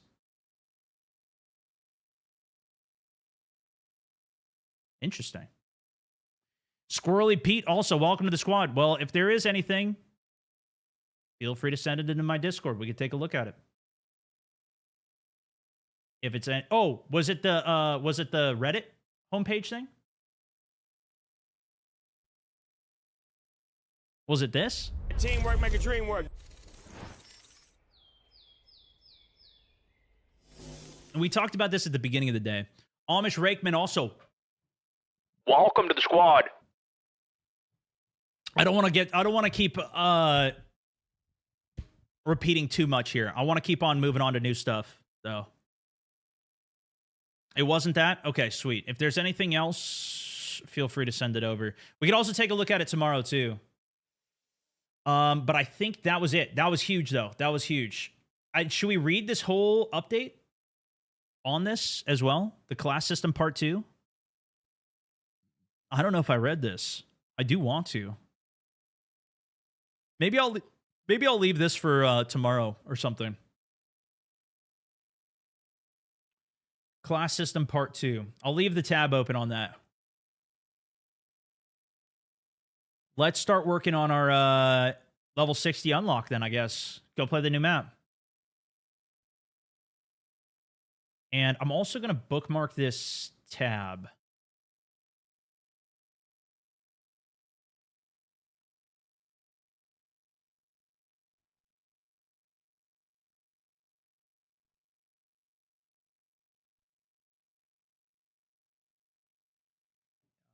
Battlefield news.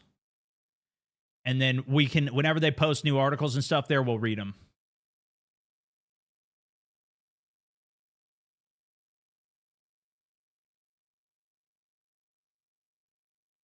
All right, good stuff. What new map? They added a new map to Iwo Jima.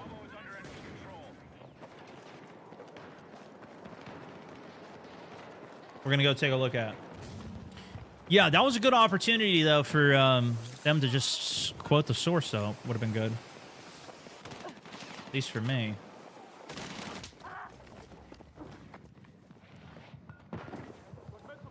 There's a free bundle in the store, too. All right, let's go look at it. Let's go look at it. Store.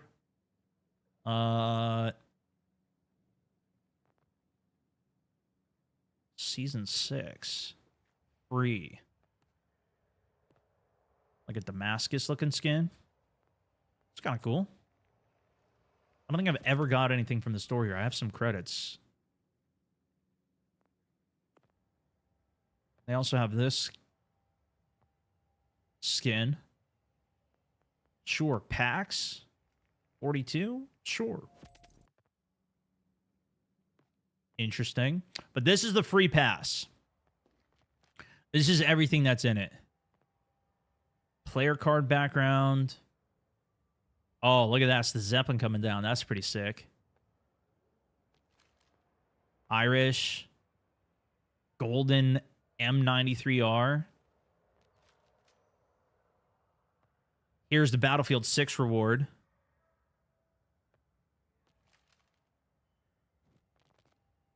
Battlefield 5. We have the Ghostmaker R10 crossbow. Stone teamwork, stone love, M1 stone Grand. salute. Stealth fighter jet. Skin. That looks pretty good. Mastermind also. Welcome back. 13 months in the subbage. Just got here, but what are the unlocks for Battlefield 6? That's what we're looking at right now. Oh, V1 rocket. That's kind of sick, Charm. You get this pistol as well.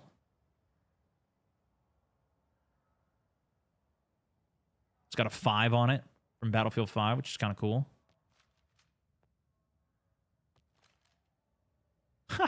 Oh, that's sick. It actually blinks at you. Did I see that? Wait. Am I tripping? I swear that thing just blinked at me, bro. Whoa! There it is! Okay, I thought I was tripping for a second. The Bad Company 2, that's kind of a sick charm there. And then you get this IFV skin. Which this one looks pretty nice. So this is a Battlefield 6 unlock. Yeah, the pass is free. Obviously, you have to have the game, but the pass is free, which is nice. So you don't unlock the A10 Warthog until level 32?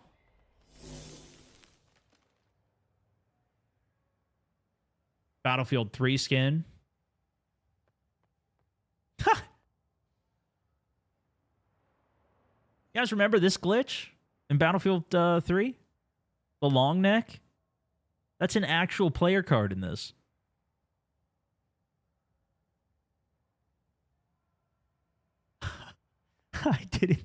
I didn't even notice that. Game Pass has this for free? Well, there you go. If you got Game Pass, go play it.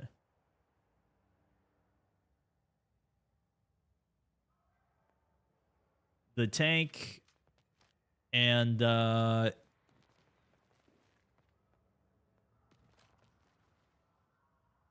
you get the frog foot unlocked there. Blasco. I think this is probably the best reward. And I mean, besides this, I think this is probably one of the best rewards. This is the final one. All right, let's go try Iwo Jima, guys. Iwo Jima Conquest. Let's give it a go. OG Macekind also welcome back. 5 months of subbage, my good sir. That's the Chinese engineer from BF4. It looks sick. Ugh. Yeah, he looks sick. Great skins to start off the game. Yeah, it's pretty cool. Use the new sniper. Yeah, we did get that unlocked, right? Should we try it? Let's see. Classes. Should be unlocked at least. How do I switch classes in this game? Let's be real. I'm going to try and get the frog foot here. And let's see if I can actually play it. We might have to actually play it, unlock it, though. I don't know how this is going to work. The girls from the Battlefield story from Battlefield 4, yeah. Did it not work? Try again. Oh, here we go. It's at the top. That's where, okay. So recon.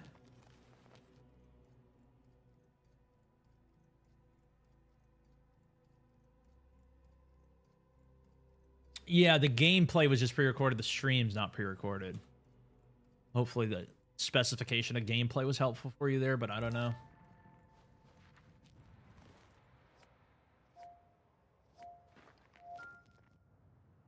Maybe not.